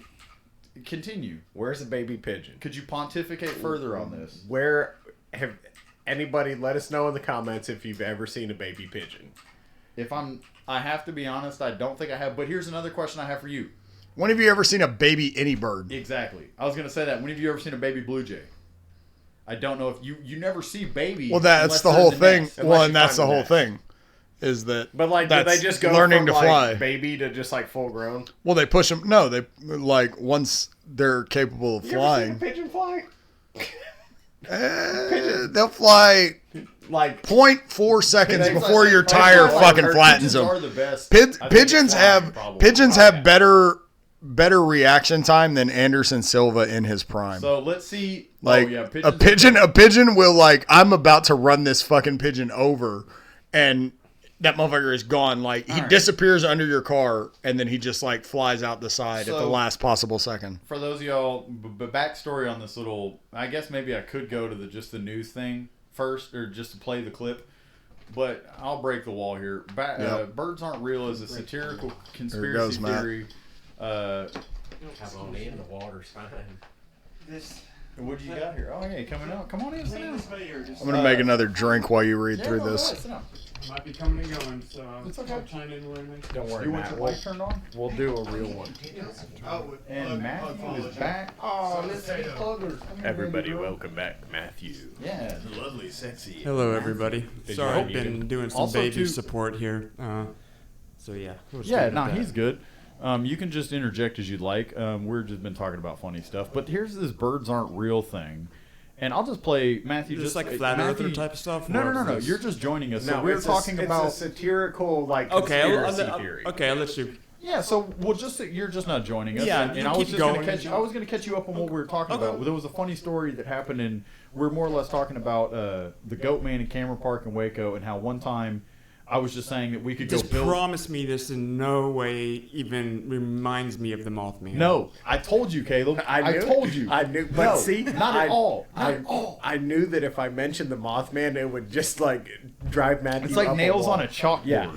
For Matt, he's just I listened to that he's like episode and I Richard, just he's like Richard Gere, Mothman, worst movie ever. Yeah, No, But he I don't did- disagree. He's not wrong. is that the worst movie? Again, that It's not. It's just that it's I've like already derailed whatever it is. no, it's fine. But You didn't derail. you had a great joke at the end of that though. Oh, whenever he got pissed? Yes. What? No, Mothman about made me the do Mothman. this? Yes. Yeah. Oh, Yes. I said Mothman made it, and Mikey was, F you. or something. yeah, dude. Yeah, No, dude. I love it that Yeah, we people got viewers, listen to dude. it. No, just, damn. So the reason we got onto this was because we brought up the Cameron Park. There was a thing in Waco. There was a place called Cameron Park, and there was a whole legend about a goat man. And we were talking about the goat man, and I made a joke about how we could just make a fake effigy. Caleb said something about making a goat man effigy. And I said we could make him out of wicker and just go stick him in Cameron Park. And I was like, he'd be all over the news. Is there and like people a drawing of what the goat man would look like? No. I don't think so. So I'm just saying, there's It's open to interpretation. Okay, thank you. It's We all can in do your heart. whatever Okay, so we keep want. on going. So either way, Caleb was saying we could do an effigy and put it in a park, and if we put it in a park, then I told him, I said people would end up losing their minds and people wouldn't come out of their homes for a week, and I said the new people would think it was real, and then that got me on the story of a situation that happened in Dublin where some dudes dug a hole on a beach, and then a news story came out. I'm just gonna play it because Matthew wasn't here for Matthew will enjoy it. But some guys in Dublin dug a hole on a beach, and the news picked it up, and Keep going back. the news picks it up, and they thought it was real. So They got trolled. The news got trolled. Lab Bible one. The actual Yeah. link right The there. the news. the news did The news indeed machine get got trolled. So trolled. we're gonna play it Oh, yeah, again. I love If that. Y'all have already heard Just it. listen. Y'all have already heard it. But Oh, hold we're on. gonna play it again. Just let you know that they haven't actually heard anything you played because it's muted here. Oh. So. Oh, Mikey. It's okay. Oh my God. How many things have you played? No, I haven't played. I played like some baseball highlights that weren't. So y'all didn't get to hear highlights. Well, or, that's actually probably a good thing because MLB will probably get you demonetized. Probably. There we go. Clip or something. It's Mikey. So thank you. I Yeah, love good. doing that because people really don't know that are listening. Player three So, has entered the chat. here we go. There, by the way, Matthew. Oh no, trust me, I know player 3's that. So here we go. Player 3 tried doing a side quest with me. So here we go on the what's it called here we go on the video for Matt to watch on the news station getting duped by some Irish fellas digging a hole on the beach and they thought it was a meteor. This is the original clip on their Instagram on Saturday, the day, like 2 days before or the day before. Thanks, Bernard. Now, finally, guys- now, mysterious hole on the beach has caused a stir in North Dublin. A local astronomy enthusiast is hoping the crater in Portmarnock could be the aftermath of a cosmic event. That's It's a tiny. huge, mysterious crater that looks out of this world. But is it? Sorry, I'm unusual saying the hole on video is Portmarnock tiny Beach that we're stopped looking. local astrophysics enthusiast Dave Kennedy in his tracks yesterday. And he's certain the small but heavy rock Okay. inside it came from up above. As you can tell by here, there's a scorch mark on this side here, so that would have been at the angle that it came down at. And it is Sweet. weighty. I'm not sure if it's composition, but we're definitely going to have to find out. The striking hole soon caught the attention of passers-by, many hoping that what they're witnessing is the aftermath of a once-in-a-lifetime cosmic event. Oh gosh. Come here. Dude, seriously, I feel like a rock that size falling from space would have like eliminated a quarter of that Yeah, beach. people. Yeah, Like, they don't understand. That's why I was like, How seriously, small one like it would have if how small it would actually be. if to a do crater damage. that Yeah. size had occurred, it would have been something like akin to So the what are we size of looking a at here now, Mikey? pearl. Oh, I don't know. That's You- the I other. thought- That's a real crater from No, I didn't space. know. I thought the news story. I didn't know you took back. I thought I was. Oh, What's no, this you're first, still what's this Okay, first no, I one on got the you. upcoming?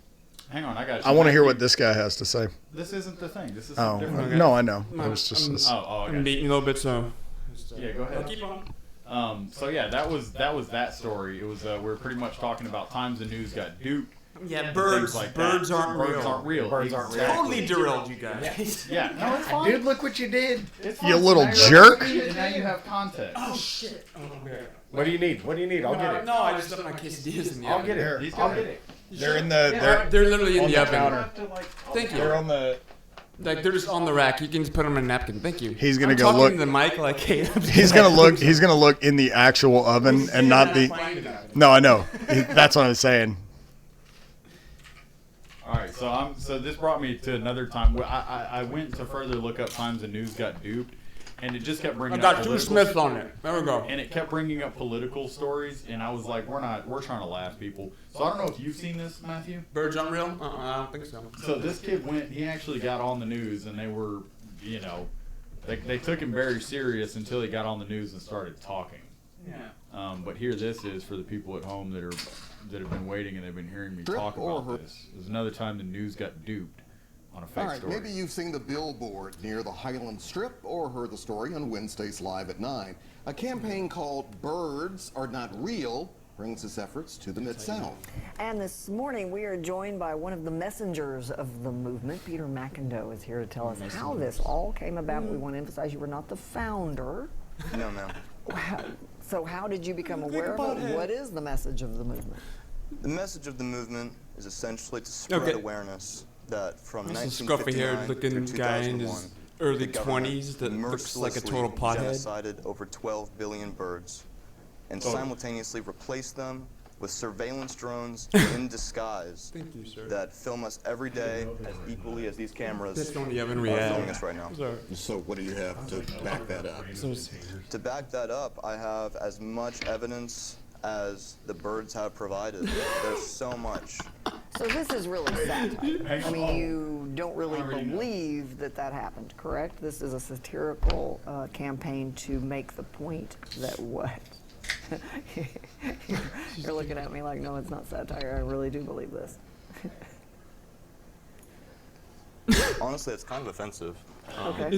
So this guy's committed to the I don't bit? think you would say that if I said yes. birds Yeah, are look at his shoes. No, that's what's I don't describing know why it. So the other side of the argument. So can't did you be pause true. it and describe who we're looking at? So really, we're just looking at a fella in just some and just. He some looks like he pants. rolled out of bed. He's just like, wearing some like Levi olive drab pants, and he's got like a T-shirt. He looks that says like- birds like a- aren't real on it, and the collar's a Yeah. little loose around the neck, so it's kind of draping 5 o'clock down. He shadow, looks disheveled hair. Like Matt said, looks like he rolled out of bed.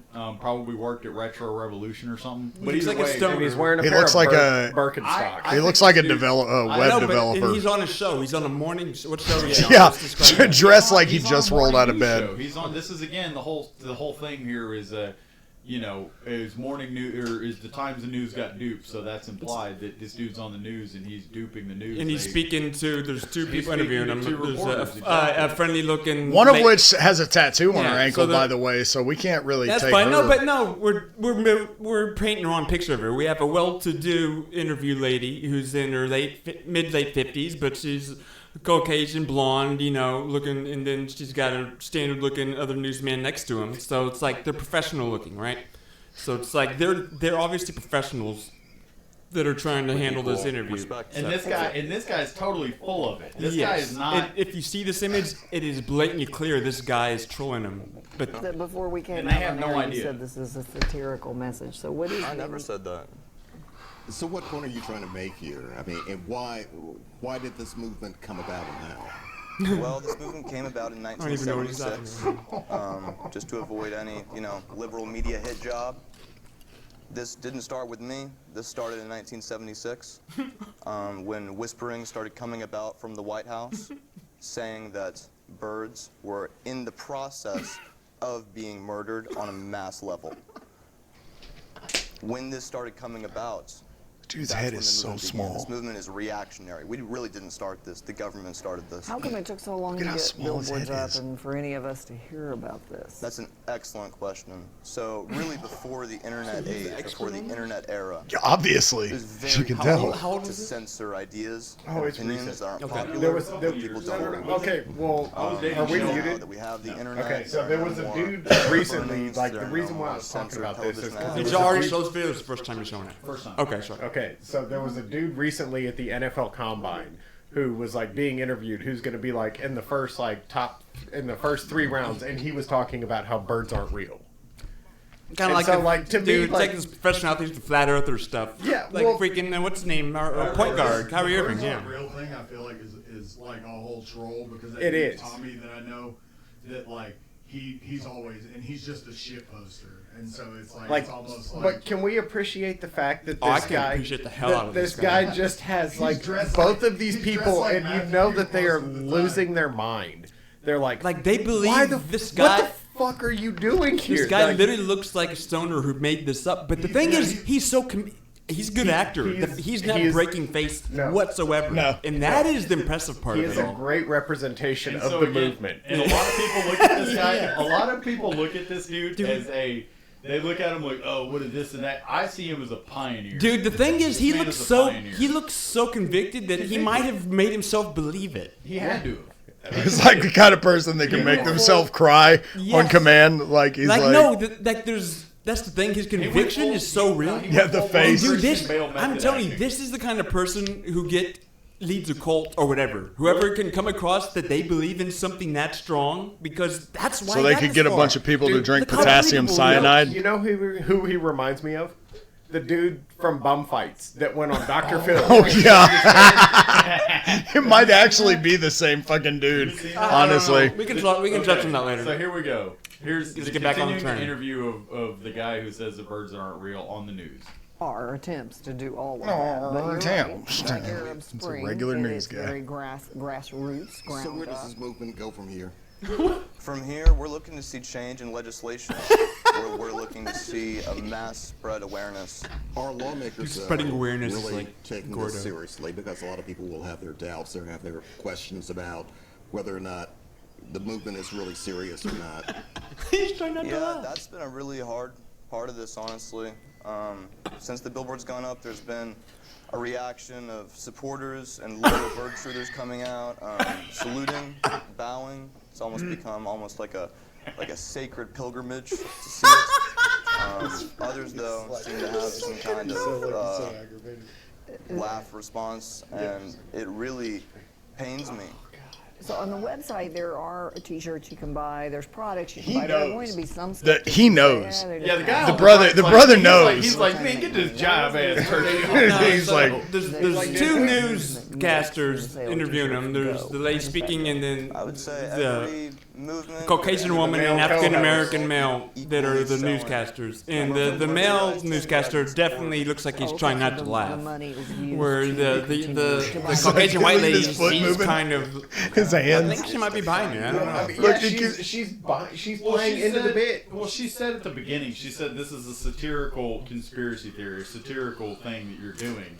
And he was like, no, it's not. So he doubled down. And I find it offensive that you would say that, is what he said. She tried to confront him on saying this is satire. He ended up being like, no, this is 100% real. So at that point, she was that her like journalistic thinking? I was gonna get him to admit it to joke. She starts at that point. Once he says no, it's not satire. This is for real. At that point, she starts to start trying to drive the interview as though it's a real person, and so that's why then you get the beauty that is the rest of this interview. To fund activism and public awareness. All right, Peter. We appreciate you being with us. Gotta raise awareness, man. That's what it's all about. Birds aren't real. Well, that's funny. So this I guy had no idea about the that. whole thing in a movement. He talked about that the reason that like birds sit on power lines is because they're so they can recharge. Yeah.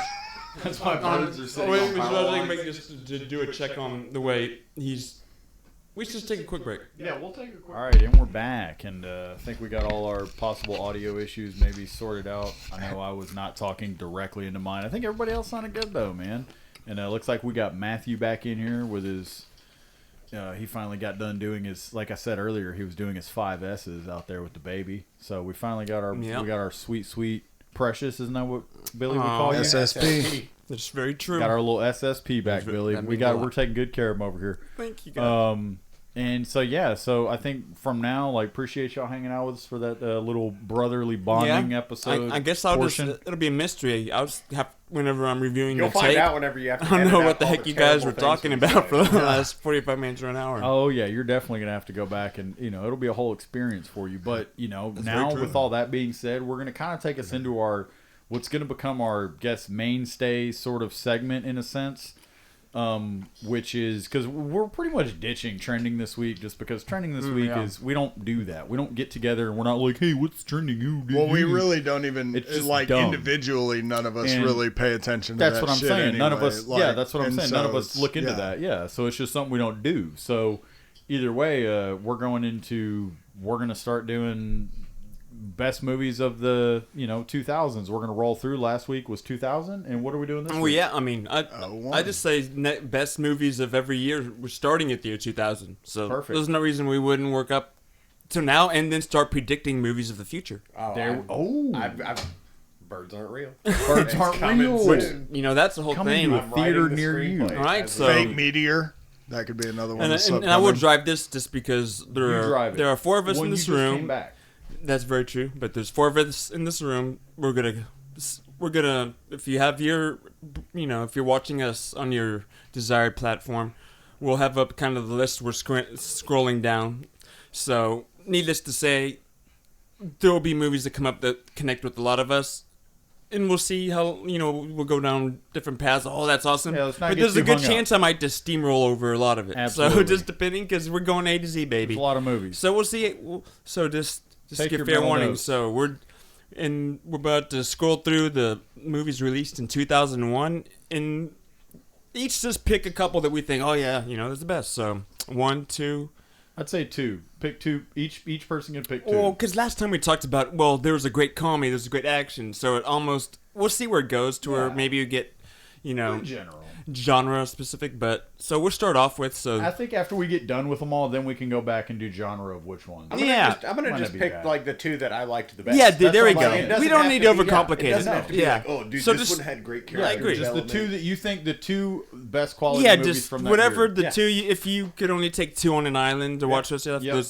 So to start off, 2001, A Beautiful Mind won an Academy Award for Best Picture, which I remember that. Russell Crowe, I believe, won Best Actor. Yep. It was a great movie. Yep, it was. Lord of the Rings, Fellowship of the Rings had that first one came out. Oh, that was the year Moulin Rouge come out. That won a Golden Globe, which that Queen Lady Marmalade song was such a beating. So, and Shrek came out that year too. Shrek won the Academy Award for Best Animated Feature. So we'll just kind of be scanning down this list. If you're watching, you'll see. Otherwise, we're not probably going to read every single one from A to Z. So Freddie Got Fingered was that year too. Or won the Razzie Award for Worst Picture. Oh, Freddie! You know what? That I get why they did that, but I think that movie was hilarious. That's what you almost Daddy, like. Yeah, it was Daddy, like would you like some sausage? Tom Green. He was like, "Oh, did you get a LeBaron?" Yes, no, I he know. was like, "Only one of us has a LeBaron." That scene, the fact that it exists in Rip Torn. That was one of the Rip Torn's last movies, too. Oh, man. Yeah, no.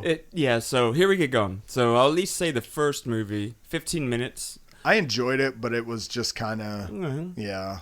3 a.m., 3,000 miles to Graceland. That's like a the guilty. Elvis's, right? That's like a guilty pleasure Elvis movie. That was a AI, fun movie. artificial intelligence. Steven Spielberg. So this was a movie that he did that was actually originally Stanley Kubrick. It's like him continuing what Stanley Kubrick wanted to make, but obviously Stanley Kubrick had passed. But so, I mean, at the end of the day, I really, for me, this is already a top contender. I like the second. The artificial intelligence movie?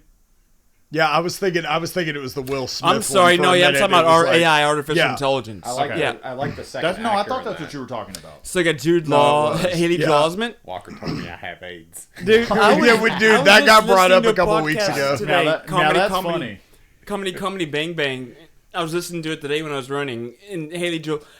Okay, for what it's worth, I think for a kid that young in Hollywood to have been famous, he's about as well adjusted as you could imagine. Him and Macaulay Culkin both. Macaulay Culkin. He went through his seems a little phase. weird, but nothing like that. But Haley Joel Osment, even whatever his career, he basically kind of has quirky, funny bits. No, he kept it together. He didn't go off the rails. So it's not like those twins. No, and he made it on What We Do in the Shadows. Yeah, so exactly. that's Young Tofu. Okay. Ali came out that year. That was a good one. Was it? Yeah, it was. I mean, I know it was Will Smith really trying to get an Oscar, but was it actually good? No, it wasn't bad. It was a decent movie. Okay. So I think it was good. Along Came a Spider. It was good in the sense of how they captured. Well, Michael Mann directed some of the fighting and stuff, and the what's it called? The lead up to the Rumble in the Jungle versus. Gotcha, but no, do you think Will Smith did a good job? Let me ask it that. Michael Mann's a great director. It's been so long ago. I think he did an all right job. He probably was one of. I don't know who else you would have cast. This was his hope at winning a Best Actor. I remember watching it and not hating it. Yes. So. That's about the highest praise I can give. I don't think I watched it and didn't hate it. But again, in that era, who else are you going to get to play Ali that can actually match? Yeah, we could have come up with a lot of guys, probably, honestly. But that's let's see, all over the Along Came a Spider. I enjoyed that movie. That was the one with kind of crime thriller. Okay. Yeah, with about the guy that was he like killing girls? America's Sweetheart, the American Astronaut. American Pie 2 came out the year. Okay, I mean it was just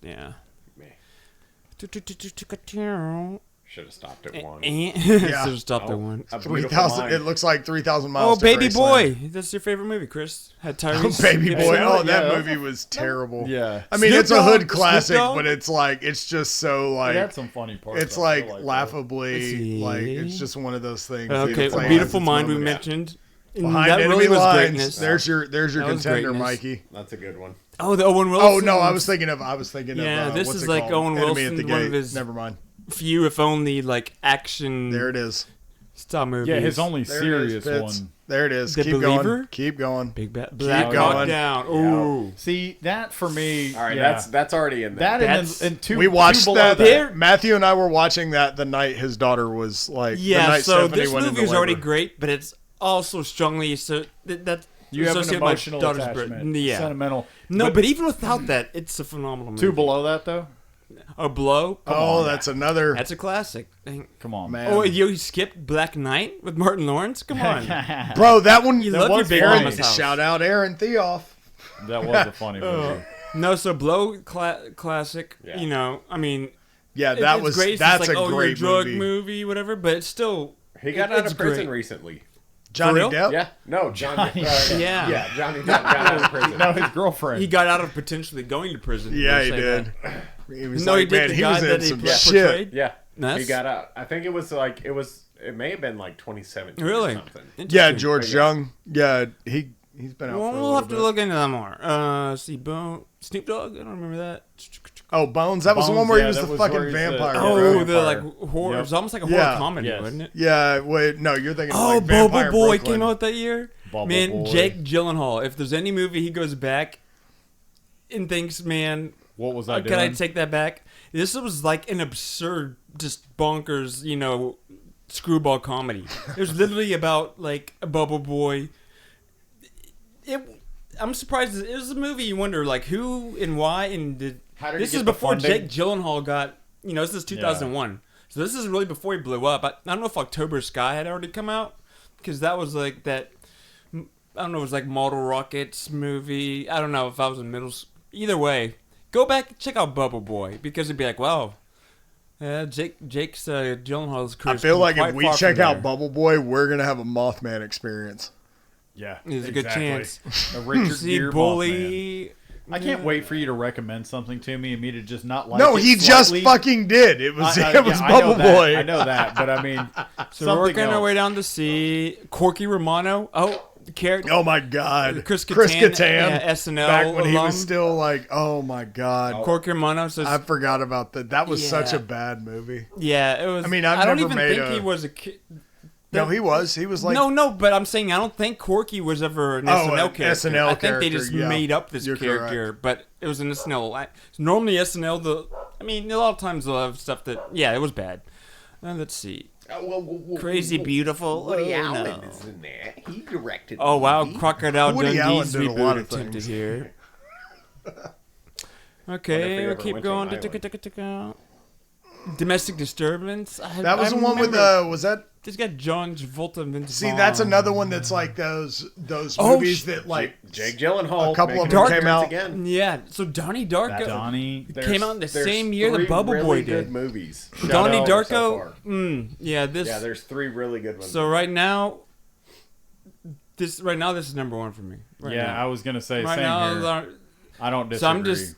So I mean, there's Jen Malone's gone on to do a bunch of interesting stuff. She was the actress that paid the girl that I guess is girl interest, and she's actually done a lot of work with our boy that we like, Nicholas Winding Refn, who did Bronson and all that. Yeah, so yeah. she's actually worked in a few things with him, right?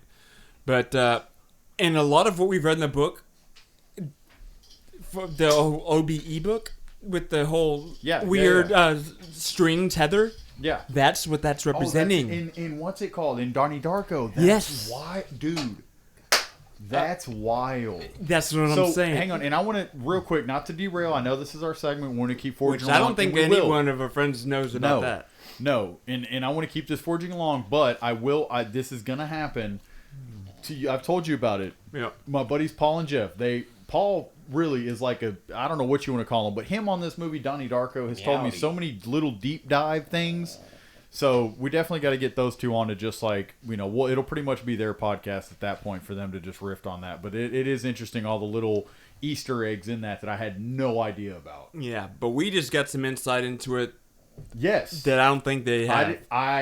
And that's going to be cool to share that later. Yeah. Yeah. We're going to have to go. I immediately thought about that when I was reading Dude, that in the book. I thought you were good too, but I don't know if you've seen it as many times as I have probably. But no, I didn't. I've seen the movie enough to know exactly what you're talking about. And when you said it, I'm like, oh my God. Yeah, dude. Okay. Yeah, isn't that awesome? Yeah. No, that's okay, wild. so keep on going because we're like leaving people out here. Double take, down to earth. Oh, that's where Chris Rock, he gets to come back in like an old white guy's body or something, right? Yeah, Heaven Can Wait. So there was the movie that came out. Yeah, it was bad. It was bad. Dr. Dolittle too. Okay. I see one that I would put up there in an honorable mention. Enemy at the Gates. That's the one that I was thought. That wasn't bad. And Enemy of the Gates was my only critique of that. And I know About Chris, I've Exit talked to Wounds. Chris about. I was gonna say Exit Wounds. I love that. When he's got DMX ran up that wall and backflipped in the Timberlands. Aikido. That was the first fucking Fast and the Furious. The 01. Yeah, that's what I said the other. Okay, so Enemy at the Gates though. My only thing about that movie, it's great, but they're Russians and they all speak like Jude Law is talking like an Englishman. Well, that bothers me. There's a lot of movies that do that. I know, but and it it is bothers annoying me. in all of them. I mean, that's what I'm still trying to figure out about Shogun is when they're speaking English, like because they act like she's translating in Portuguese. Oh, They yeah. still Best refer Portuguese to it equals as English. Portuguese.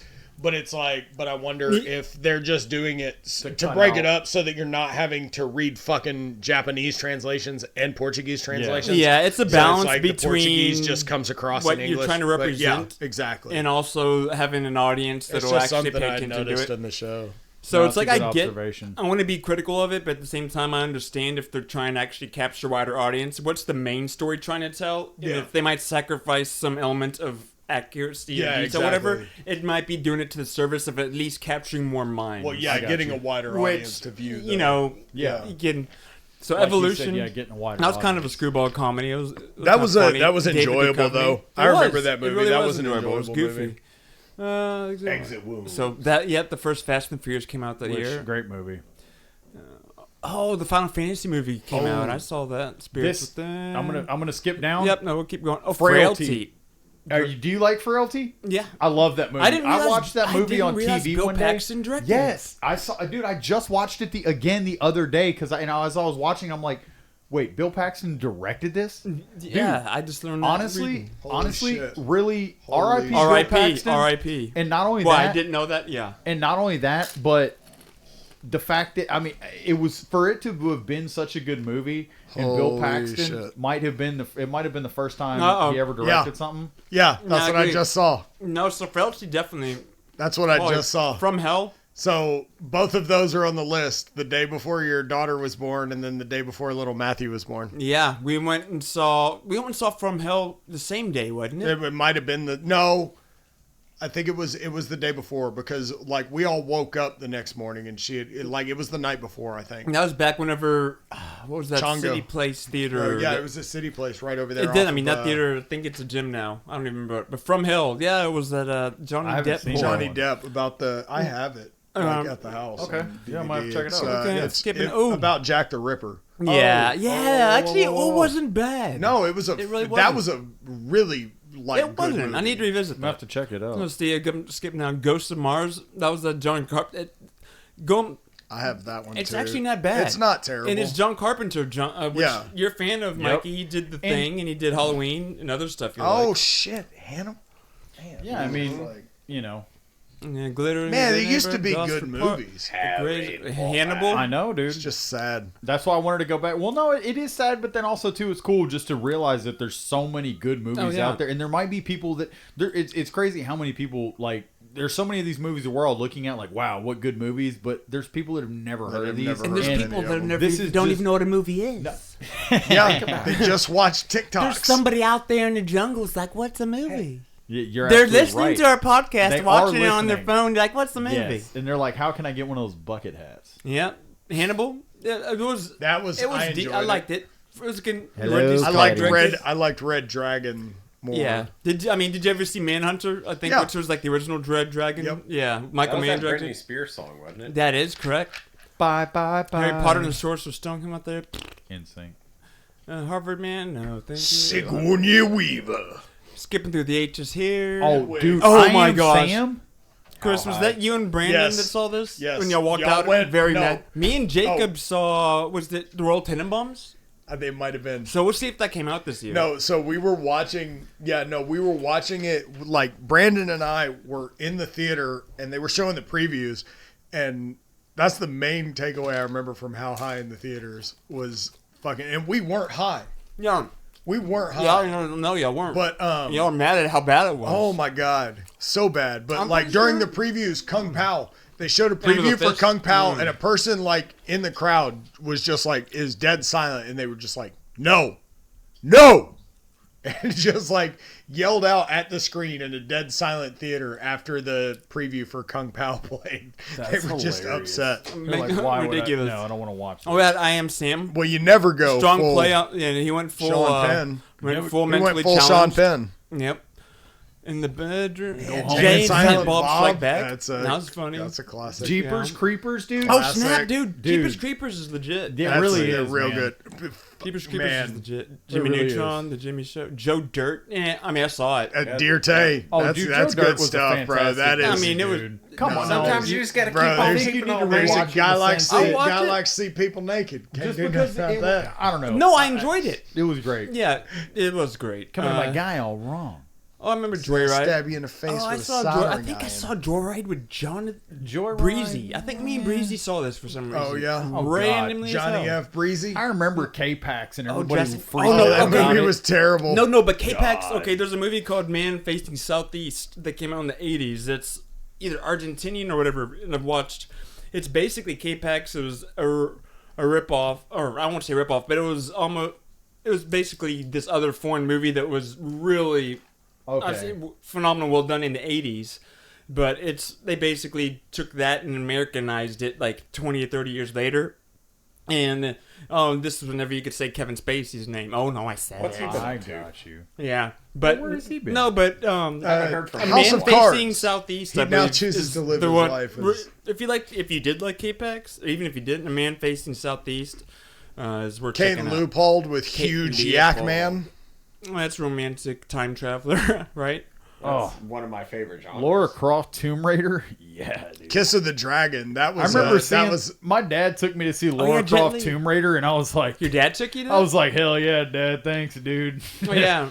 Pound it, brother. A Knight's Oh, Tale. dude. That was. Nice Tale is Actually, actually I is actually good. really You liked have Yeah. been weighed and And measured. Heath Ledger, early Heath Ledger. Been weighed, measured, and found lacking. There you Or go. found Good. wanting. Legally Blonde, dude. I think a lot of women liked it. Yeah, dude, because it- working it- out it releases was fine. endorphins. No. and We're working through the endorphins L's make you now. What are you happy, trying to and stop happy on? people The Last don't kill Castle. their Okay, spouses. what about it? The Last Castle with Robert Redford. That was a good movie. Yeah. The That Last was Castle. too, yeah, with James Yeah. Gandolfini. Oh, yeah. That was a good James movie. Gandolfini was Solid piece the of work. warden. Yes, that was a good movie. The Last Castle. Yeah. I remember Life is a House. I remember post, I think, his Star Wars run, Hayden Christensen.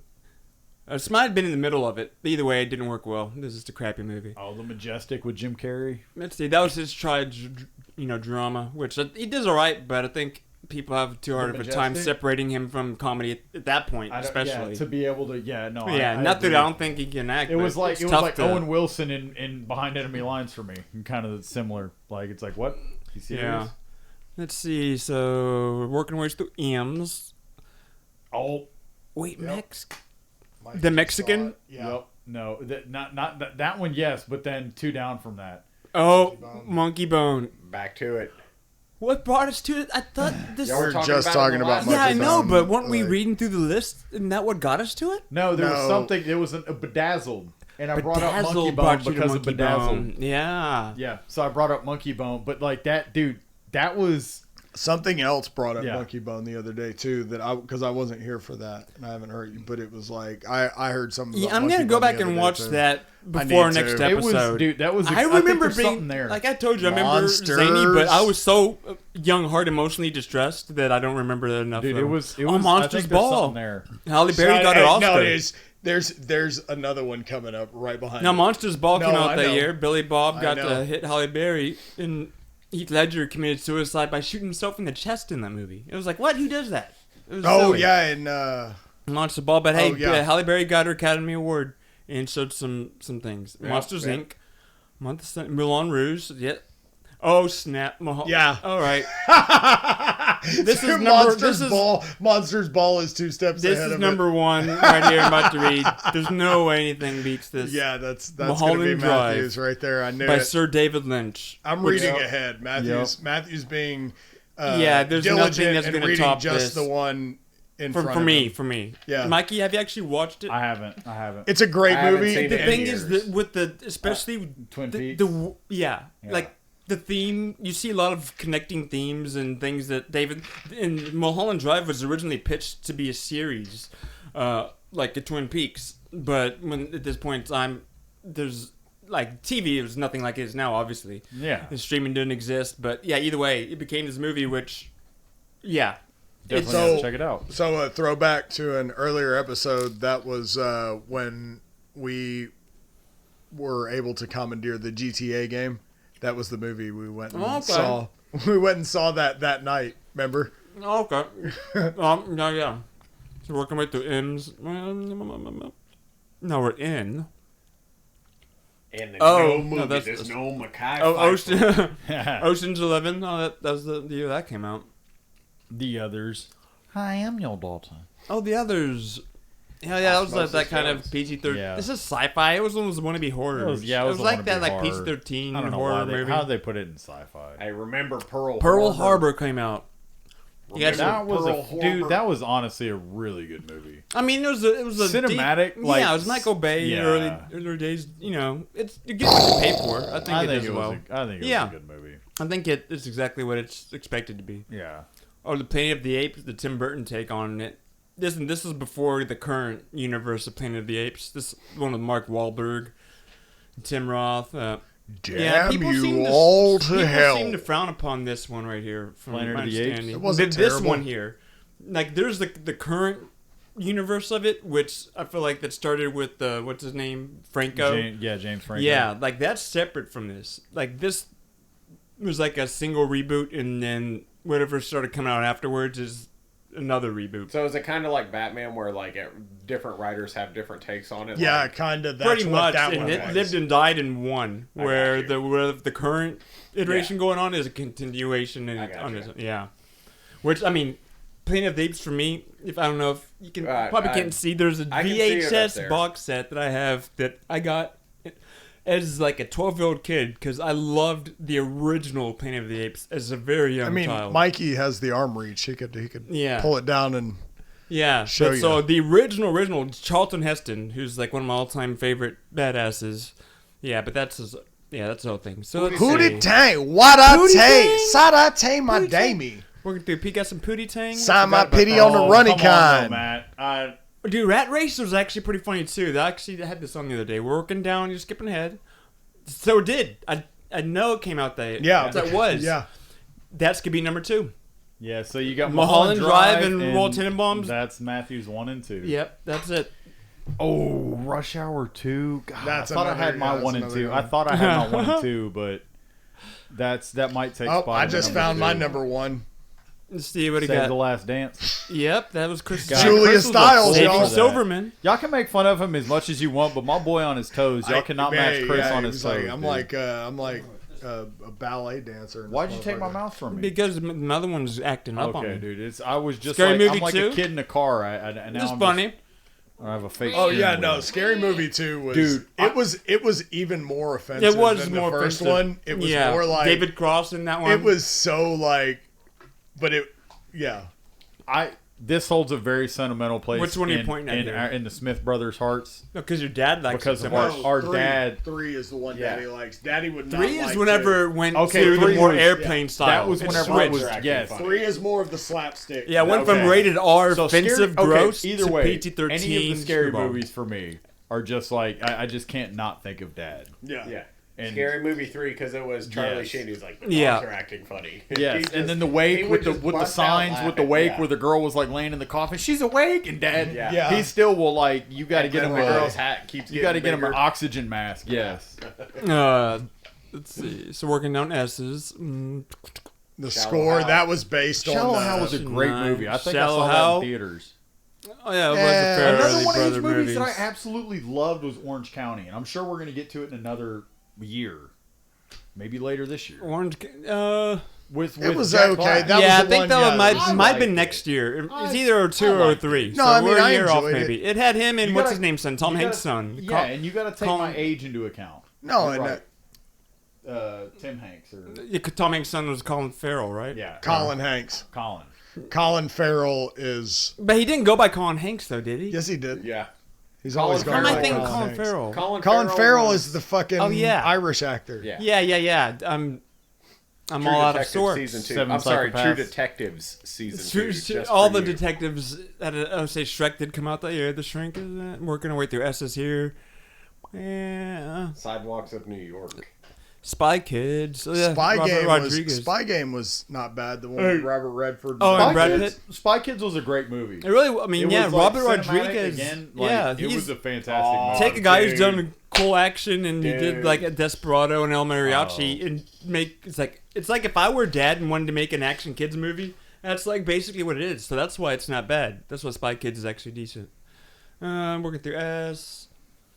We got Sugar and Spice, Summer Cats, Super Troopers. Oh man, There you found my go. number 2. Caleb's There got you number go. 2. Here, It's up. It's good. It's up there. Yeah, that's Super Troopers.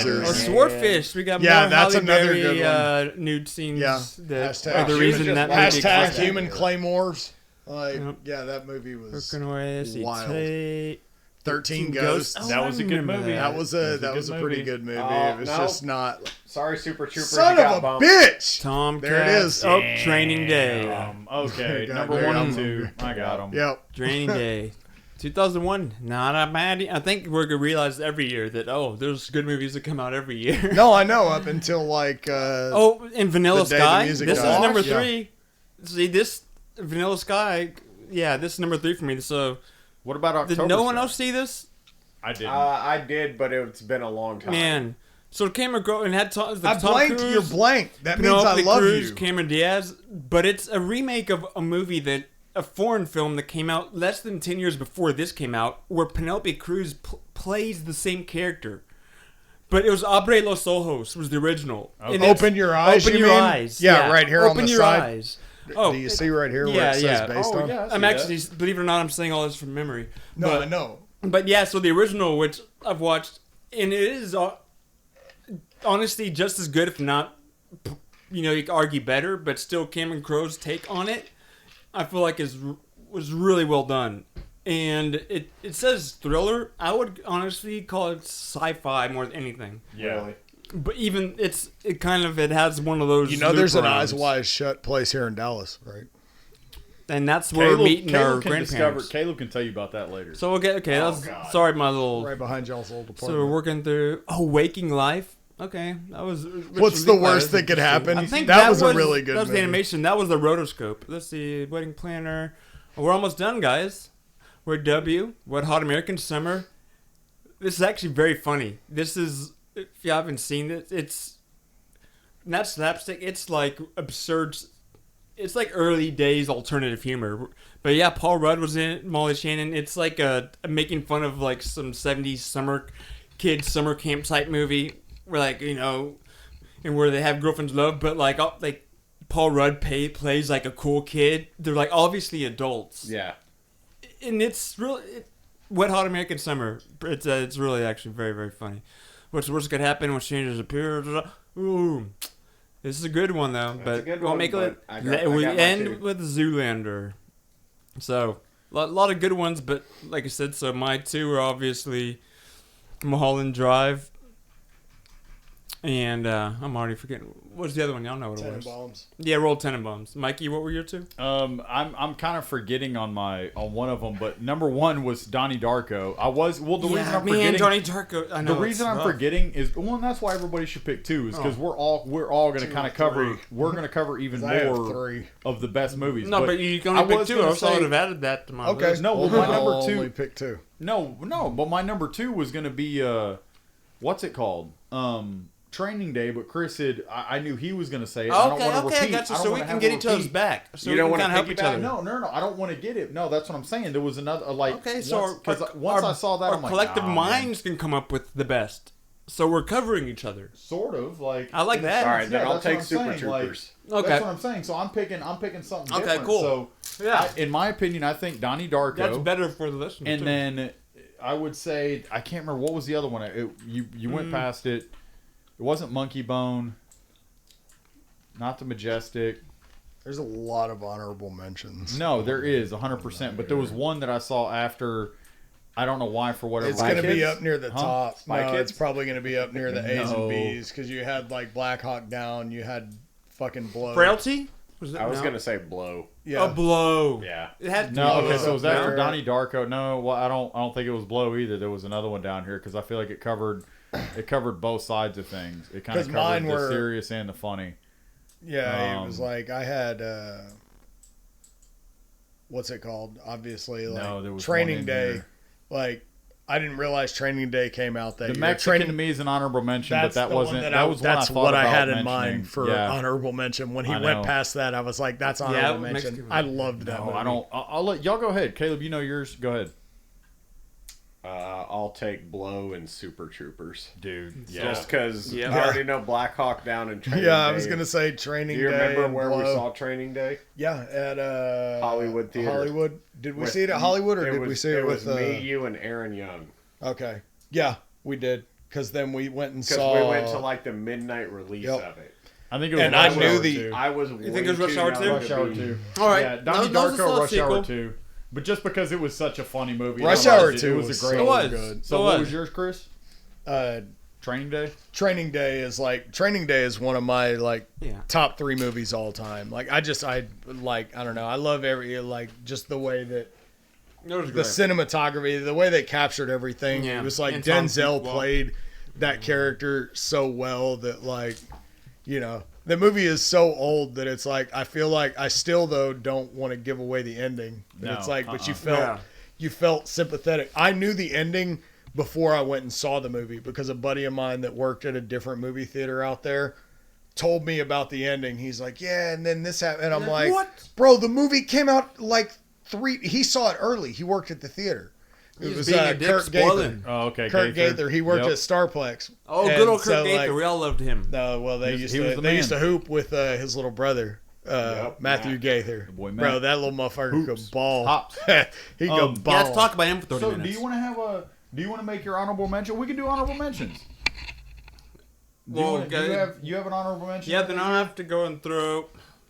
Honorable was it either mention, Vanilla Sky, Spy Kids, Vanilla Sky.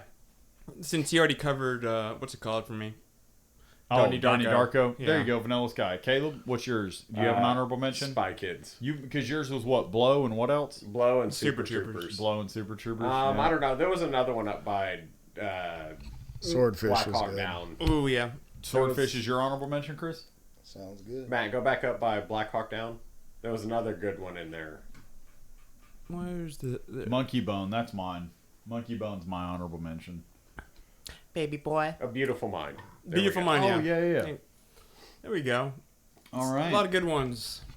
A lot of good ones. A lot of moving films made you feel use the things. restroom. Y'all hold it down. No, we'll take a quick break while you're peeping. All right. Thank you guys for sticking with us through all of the shenanigans from the start with Matthew's absence and the brotherly bonding. We didn't even really reminisce much. We didn't. We'll do that part means two. This is the introduction. We've got next weekend. Well, and two, this is the thing. That is right. So this is. I guess we're gonna people know. It's gonna be weird. My wife and daughter gonna be gone for 2 weeks, starting tomorrow, visiting my sister, who hasn't even met my daughter yet because she lives in New Mexico. Either way, I'm gonna be a lonely man for a couple weeks, so my friends will probably come check on me. So we might put out more content and do better than we ever have before. Yeah, and no, I'm just. I mean, we've got some ideas. Well, you never they know. won't have weights holding me back. We've done pretty amazing in my opinion. But yeah, thank all you guys for sticking with us. Yeah, for all the brotherly bonding and the I love having the Smith trifecta, the early 2000 stuff. But in the movies and all that, and the Chris's backstory on the camera park thing, because that was great as well. We touched a little bit on. I can't wait to the legends. Yeah, you're see gonna get that to go whenever learn I'm about reviewing it. the footage. That's what I'm saying. You're gonna enjoy it. You'll learn a few things or two. But then Chris Cameron story. But then the other thing is, there was something else. A lot of this is like character introduction too, which is the character of Caleb. No, not. I mean, we've introduced Billy. We've introduced Caleb. Oh, yeah. The people have become to know Chris. He's actually, I think my friends like him more than me, because Jeff even says that he's like, yeah, anytime, I'm not gonna lie, anytime I see Chris on there, I'll actually watch. I'm like, well, fuck you, Jeff. You don't think I got anything to say? But anyways, it might just be seeing him as a calming presence. I feel no, safe. People feel safe when Chris is around. I know that. No, he likes what Chris has to say. Safe. Chris and him have bonded, and then aside from that, I think him and Chris vibe on a different level. And so, okay, that's 1 minute, so we better wrap this up for him. Okay, what do you got? Nothing. I was saying Chris and Jeff have bonded in more than one way. I got you. Scissor Brothers. Yeah. They spent the night together. So yeah, a lot of this is character introduction. So while we might not cover everything on the first time of them being here, like for instance, Billy being here, we didn't get to cover everything. We're not going to get to cover everything. Yeah, we're going to do our best to get friends. So we're going to introduce everybody, and then eventually we'll get to come back and do more. But yeah, he's going to have to dip soon. with the wife out of town, I bet it'll be easier for his wife to let him come and make sure I'm okay next Probably. weekend. You know, or Friday when he. We'll see. I'll be by Friday. There we go. But then also, I'll be in the area. So I'll call you. There we go. Hey, so he's watched the episodes and all that, and he kind of knows the theme. He's a true fan. So I'm one of we're your gonna Spotify put listeners. him. We're gonna put him on his Hell spot. yeah. We're gonna put him on the spot, and we're gonna give him the same question everybody gets. Oh snap! And nobody ever thinks about it, and I never think about it either. You should but know. What's your recommendation of the week before you leave? Touch grass. Touch grass. That's honestly a That good is one. good. Go outside, nerd. Go outside, nerd. That is good. I mean, that's Take your shoes a off. lot of what Mikey says could be summed up in touch grass. Yeah, It really put is. your feet on the ground. Honestly, if that could be on your headstone, touch grass, that would sum up a lot of your perspective. And yeah, touch grass. I love it. Touch grass. And Wouldn't smoke be it far too. off. Yeah, well, hell. Well, hell, I touched it. Might as well smoke it. Yeah, I mean, Once I started my lawn care business, I started cutting more than I started smoking. Yeah, and start seeing them nurses putting toilet paper around their trees too. Oh yeah, you forgot about that. You still remember? Look at that. I forgot. You remember? Hey. Oh yeah. Yeah, frontline Chris, workers. Yeah, that's a. They're essential. Okay. Is that what that means? Yeah. Yeah, They nobody were cared. frontline workers. So that's what It that was. Yes. That was directing you to their TikTok. It was. It was meant to let you know. Which, that by the way, they are I'd like very to state that I love thick nurses shaking it on TikTok. That's the scotch. He immediately Shout out. I mean, qualified he that was robust right. sexually charged statement. Yeah, That's the so if scotch out you're, of a Raising yeah, follow Cane's me on glass. Instagram if you're a thick nurse. That is the scotch talking. I mean, it's not wrong. Hey, see, come on, like let's There we be go. honest, single We need to fellas. find you a good one. Yeah, it's like if, He if said you're find you a Single good one. fellas, I think that's only you. Well, that's why I said me. Yeah, well, yeah, that is only me. Yeah, you're all right. Well, Chris understood me. Mikey's like, thanks for reminding me of my I understood the loneliness. sentiment. Yeah, well, I enjoy it. I do enjoy my loneliness because I get to enjoy in everybody else's. And I think Matthew, you I have think a child. that I If I think had that my own I child, think I that wouldn't be mine here. I think that mine would enjoy the sentiment as well. Yeah, she like would- she would yeah. she would totally Yeah. be like, All right, well, yeah, we no, better, I we better agree. segue for a boy to get out of here before All we right. get Well, I'm beat. gonna go home and make some grilled cheeses because You should do that. We'll stream it, live stream your grilled cheese Yeah. making technique. Yeah. Well, and you can keep going, Chris, but I need to go out there and say bye to Ashley formally. Thank you. No, boys. should we not take well, a break? we and No, we'll we'll get take back? a break Yeah, then. just take a Let's break. take a break. We'll all go say goodbye. We'll All right, and we're back. So Caleb has now left us. He is on his way back to his abode with his lady. Yep. And yeah, no, it was cool that he was here. And It's muted. yeah, so it was cool that he was here and he was Yeah. able to join us. And Yeah, Matt, I I'm know. excited for you to go back to I look know. at the. That's what I'm saying. I'm curious to see what all what I hear. I think 'cause- we had a pretty good little segment, just the two of us for a bit, and then Chris hopped in, and the three of us had. I think it was pretty nice. I think I'm it sure. I'm was sure fun. it was lovely. I really wait. enjoyed it, and I look forward to doing it again. And yeah. So So it's I think good. we need to kind of wrap this thing up, and Yeah. So I guess that would lead us obviously to recommendations of the week. We heard Sir Caleb's, which was touch grass, and I think Chris should start us off this time because he has yet to be that's the first. crazy. Yeah, no, that's wow. Matt's just throwing me for a loop. And that's me not being prepared. So, Sir Christopher, what dost thou recommend for the weary traveler? I was trying to think of the name of the book, but I can't remember. He's like, it's really no, popular. It has to do with life and death and hell and heaven. The Bible? La Biblioteca. The library. Yeah, you can find it there. That's where they have. I hope lots so. Of them. I sure hope so. Well, you never know what you'll find there anymore. You never know. No, just don't ever assume anything. And what is it's like? You it's make an the- ass out of you and me, as they say. That is. And I take for granted the fact that's something you hear as a young person. It's like, well, there's young people out there who are yet to hear it for the first time. So if you assume you make an ass out of you and me. Well, that, and it's like there's a lot of times that, you will not necessarily like understand what somebody else is saying, or where you're just like, why is that person upset, or whatever. Yeah. It's like They have you their just own assume world that, going like, on and behind it's their like, eyes. yeah, and so it's like it's one of those things. the reason that I brought it up is because there were 4 laws that came from this book that I'm trying to remember the name of. Tom Satterley talked about it in that fucking that Sean Ryan episode. Sean Ryan episode, and I can't remember the name of the book for the life of me. But either way, it was like the initial principle was, don't assume anything, be impeccable with your word. Yes, I remember that. Be impeccable with your choice of words. Always strive to do your best. You're gonna fall short, but it's like if you're constantly pursuing that, then it's like And I can't remember what the last. It was like kind of put me on the spot. I was trying. No, it's good. No, you can look it up while we're going through ours if you want. Yeah, no, y'all go going. No, I'm good. You go. But yeah, no, y'all. I'm gonna put it on you now because I was kind of interested to hear what you had to say. Go ahead and put it on you. Well, my recommendation of the week would have to be, if you don't like chocolate milk, find a way to like. Yeah, no, that's like so. And I've would have never gotten into oat milk. You don't like? Do you not like regular milk? No, I love regular milk. I'm a milk person. I'll drink the hell out of it. But you like chocolate over regular milk?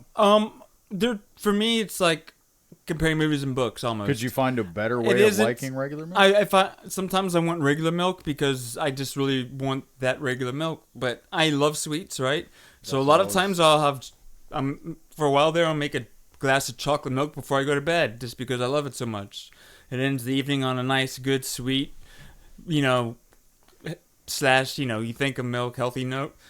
But oat, and if you happen to be a person who likes oat milk, make chocolate oat milk. And I would never go out of my way to buy oat milk, but my wife got into it for whatever reason. So I started making chocolate milk with oat milk. And I think they mix very well. That and oat milk and coffee. Honestly, I like oat milk with coffee more than regular milk now. I think about it, they're both plants. It almost makes more sense to me, So either way, like I guess maybe oat milk is worth giving a shot. Other than the fact, I don't know how much it's probably costs more than it's worth. Well, and this is coming from somebody that's been drinking egg protein. Like you, even when you were in high school, like wrestling, it was like you wasn't bad. Well, but that was like the leanest form was that it was more expensive, but it was leaner than whey protein and even leaner than the other one. But which chocolate milk, and oat milk, and try them. Okay, question mark. There you go. The book was the 4 Agreements. The 4 Agreements. Be impeccable with your word. Don't take anything personally. Don't make assumptions, and always do your best. And the book goes into what all of those things mean, but it's like putting those things into practice like every day. And the most intriguing is to be impeccable with your word. And just because a lot of the other ones people can hear and have an idea of, but be impeccable with your word. How would you summarize that? People think on the surface that be impeccable with your word means like if I say I'm going to be there at 7:30, I'm going to be there at 7:30.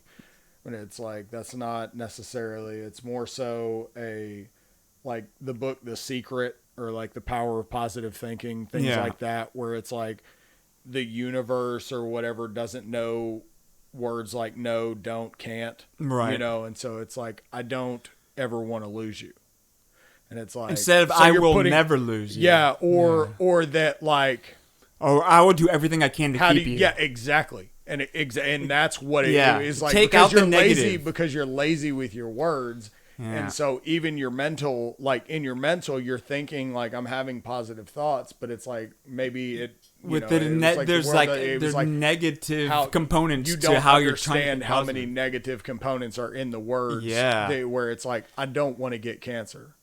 It's right. Like, no, I will not get. It was like no, that's not how you would say it. It was like I'll live my best life to. I am healthy. Yeah. I am that I it was like better. Affirmation, like not necessarily, where it was like I can't live without you. It's like you are a benefit to my life. Things like that. Or I will do everything I can to keep you alive. Being consciously aware of like what it is you put out. I love it. I love that. And that's like what. The question it makes me think of asking the right question too. But sorry. Yeah, and what you were gonna say, what you were saying right there reminds me of like what Dick Gregory, I believe, he was like he You can look up to see exactly who he was. This is not Alan Watts you're about to reference? No, this is not. No, but wow. He's the Dick Gregory is Dick the Gregory. black Dick Alan Gregory's Watts. the Alan Watts of... Dick Gregory is... Yeah, Dick Gregory is... Sort of, like, yeah. My man is legit. Well, Dick Gregory, one of the things he said was more or less to what he was saying, to harken back to what he meant about like the mindset thing, was when he said that Dick Gregory was talking about whenever he got a diagnosis from a doctor talking about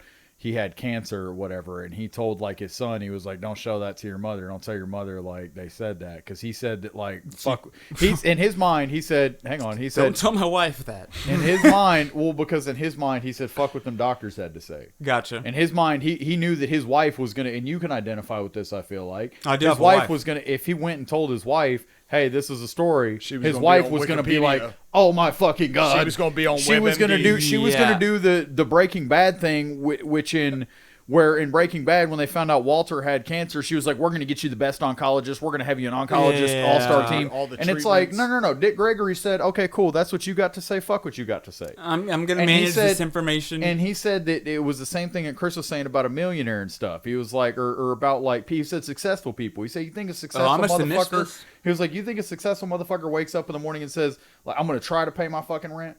I'm going to try to do this? No, they do it. And it's like, I think that's kind of like what I took away from what he meant about the mindset thing. Like, it's just like, whereas it's like it's starting there in a sense. Well, and you don't realize how much that like you're subconsciously you've wired yourself to just like speak all kinds of goofy shit into the universe, and even going back to the Bible, with life and death is in the power of the tongue. It's in a lot of it's almost, and I feel like a lot of what we're reading in our little out of body experience book can be applied to realms in parts of life way outside of that, because a lot of it has to do with this training your mind, just like being comfortable saying, hey, I might have an OBE, I want to, and just training your subconscious to be open to it, to where like training your subconscious to, I want to be successful, I will be successful, I'm going to be successful. Well, it's creating that neural pathway. Exactly. It's where you're not even have to think about it, but to where just that positive mindset is why you're kind of programming yourself. It takes that 28 way. days for anything to become a habit. No, you're right. They say.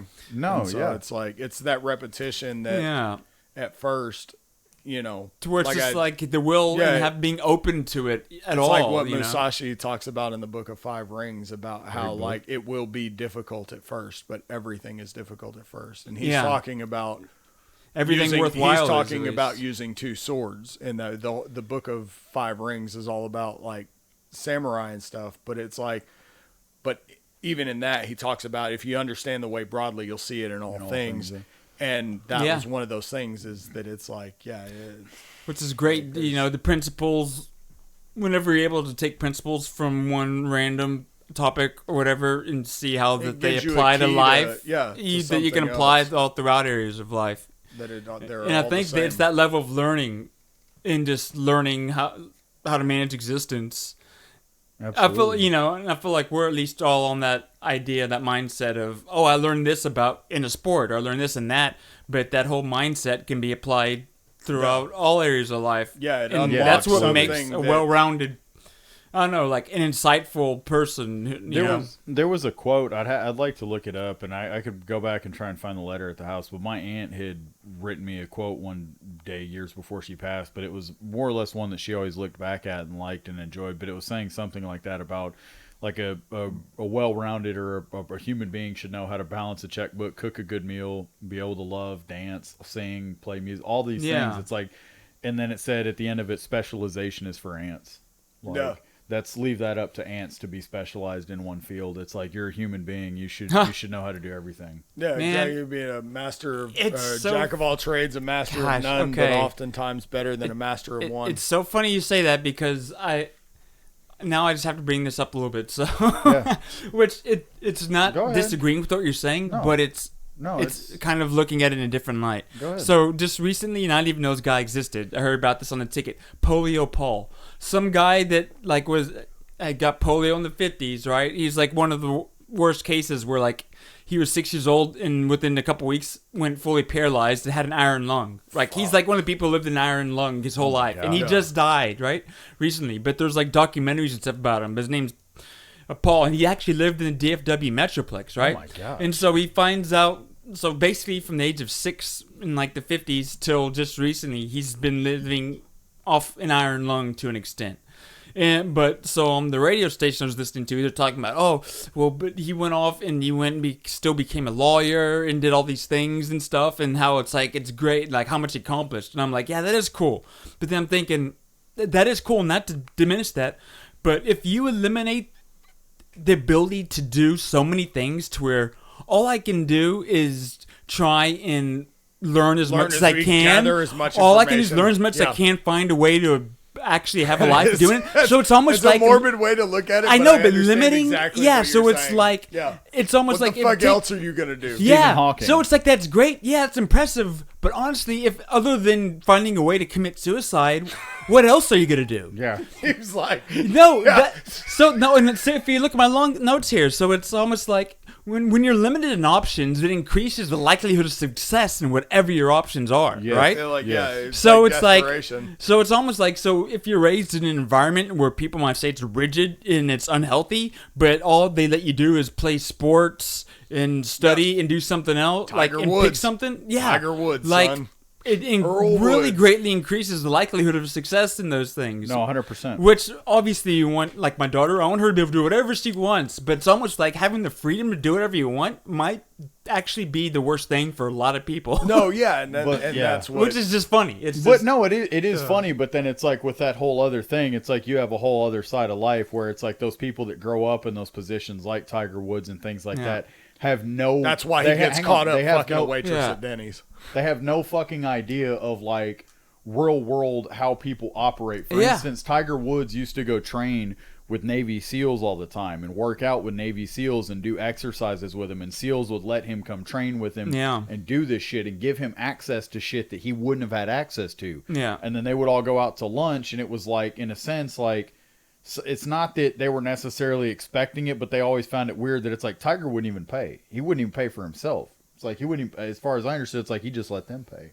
It's like, and so almost not understanding that, like, these are, while they're Navy SEALs, it's like they're just a bunch of regular dudes with wives and kids and houses and mortgages. They're not making as much as and you. Tiger Woods goes out, it's like you wouldn't have the opportunity to do all this. He was without totally these disconnected guys. from reality, like the normal person's reality. Because he was so hyperly specialized. Exactly. And so while, again, it's like to be an all well-rounded human being, it's like, it's something that I think gets overlooked in a way. It's a difference. So, that's what was interesting. I think it's almost like if that guy hadn't done something like find a way to have a career and get a degree. Yeah. He would have found something else. I'm almost like, I kind of expect that as the bare minimum. Yeah.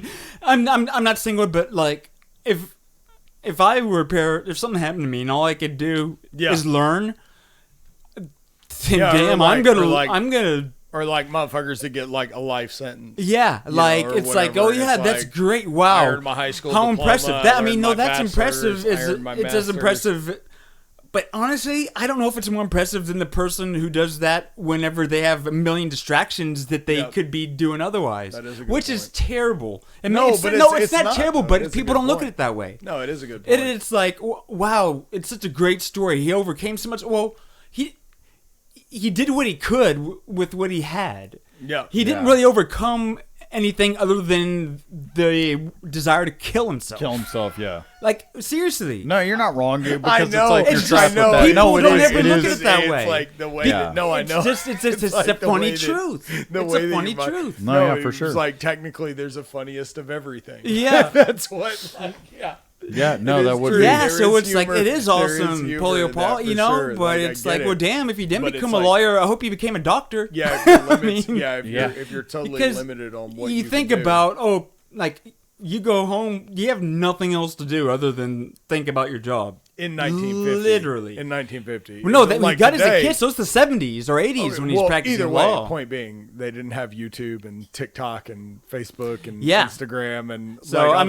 again, I'm not knocking him. Nowadays, it's just that looking guy at would it. just be on the internet. Like, now it's just, like, seriously, nowadays, I wonder if Polio Paul would have done that. No. Yeah, he would have been able to TikTok. Actually, he has a TikTok. He does. They messed it. We have to look it up because I'm wondering what the hell he did on there. We're gonna have to find him. He had like 400,000 followers, and then mentioned it on the thing. There we go. That's okay. crazy. We're gonna look at Polio Paul, but yeah, sorry, I had to bring that up. Just because that's fine. That's fine. Jack of all trades is great, but there. it's like if you think about it, sometimes having limited options in life is what breeds the greatest and most successful of a given discipline or field. You know? Oh no, absolutely. Like there is always that need for specialization, like within the human species. But it's like, but again, too, it's like what we were talking about at the beginning, like off camera, about like even like Army Special Forces teams, where it was like you have a weapons expert, you have a combat medic, you have a comms expert. All of them know how to do a little bit of that, but if something goes really the fuck wrong, this is the guy you point to, or that's the guy you point to. Your gun fucked up, you point to that guy. I can't fix it, he can. Yeah. And so it's like, and so that's why you need that hyper specialization. Subject matter expert. But in society, exactly, the SME, the subject matter expert, where nowadays, like, nobody knows anything. So it's like you're reduced. They know how to whip out the phone and look it up. You're reduced to calling the specialist. Whereas in the past, you know, people were kind of a jack of all trades. It was like, I kind of know how to fix a toilet. Yeah. I kind of know how to do this. I can rig it until, you know, I have to call a specialist. No. But yeah. Oh yeah. So did you gave your rec, right? No.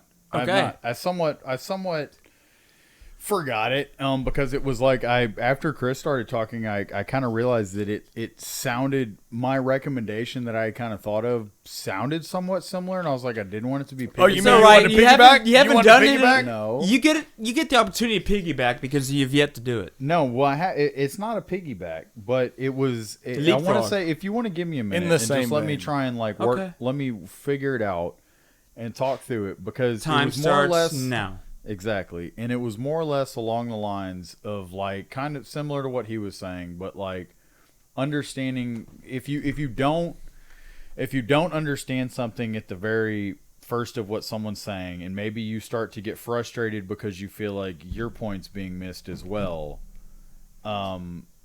It's like if you feel like your point's also being missed or whatever,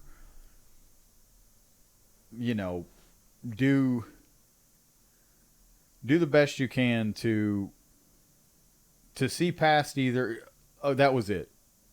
That's why I feel like it was similar. Understand the limitations of our words and our vocabulary and what they can express to each other.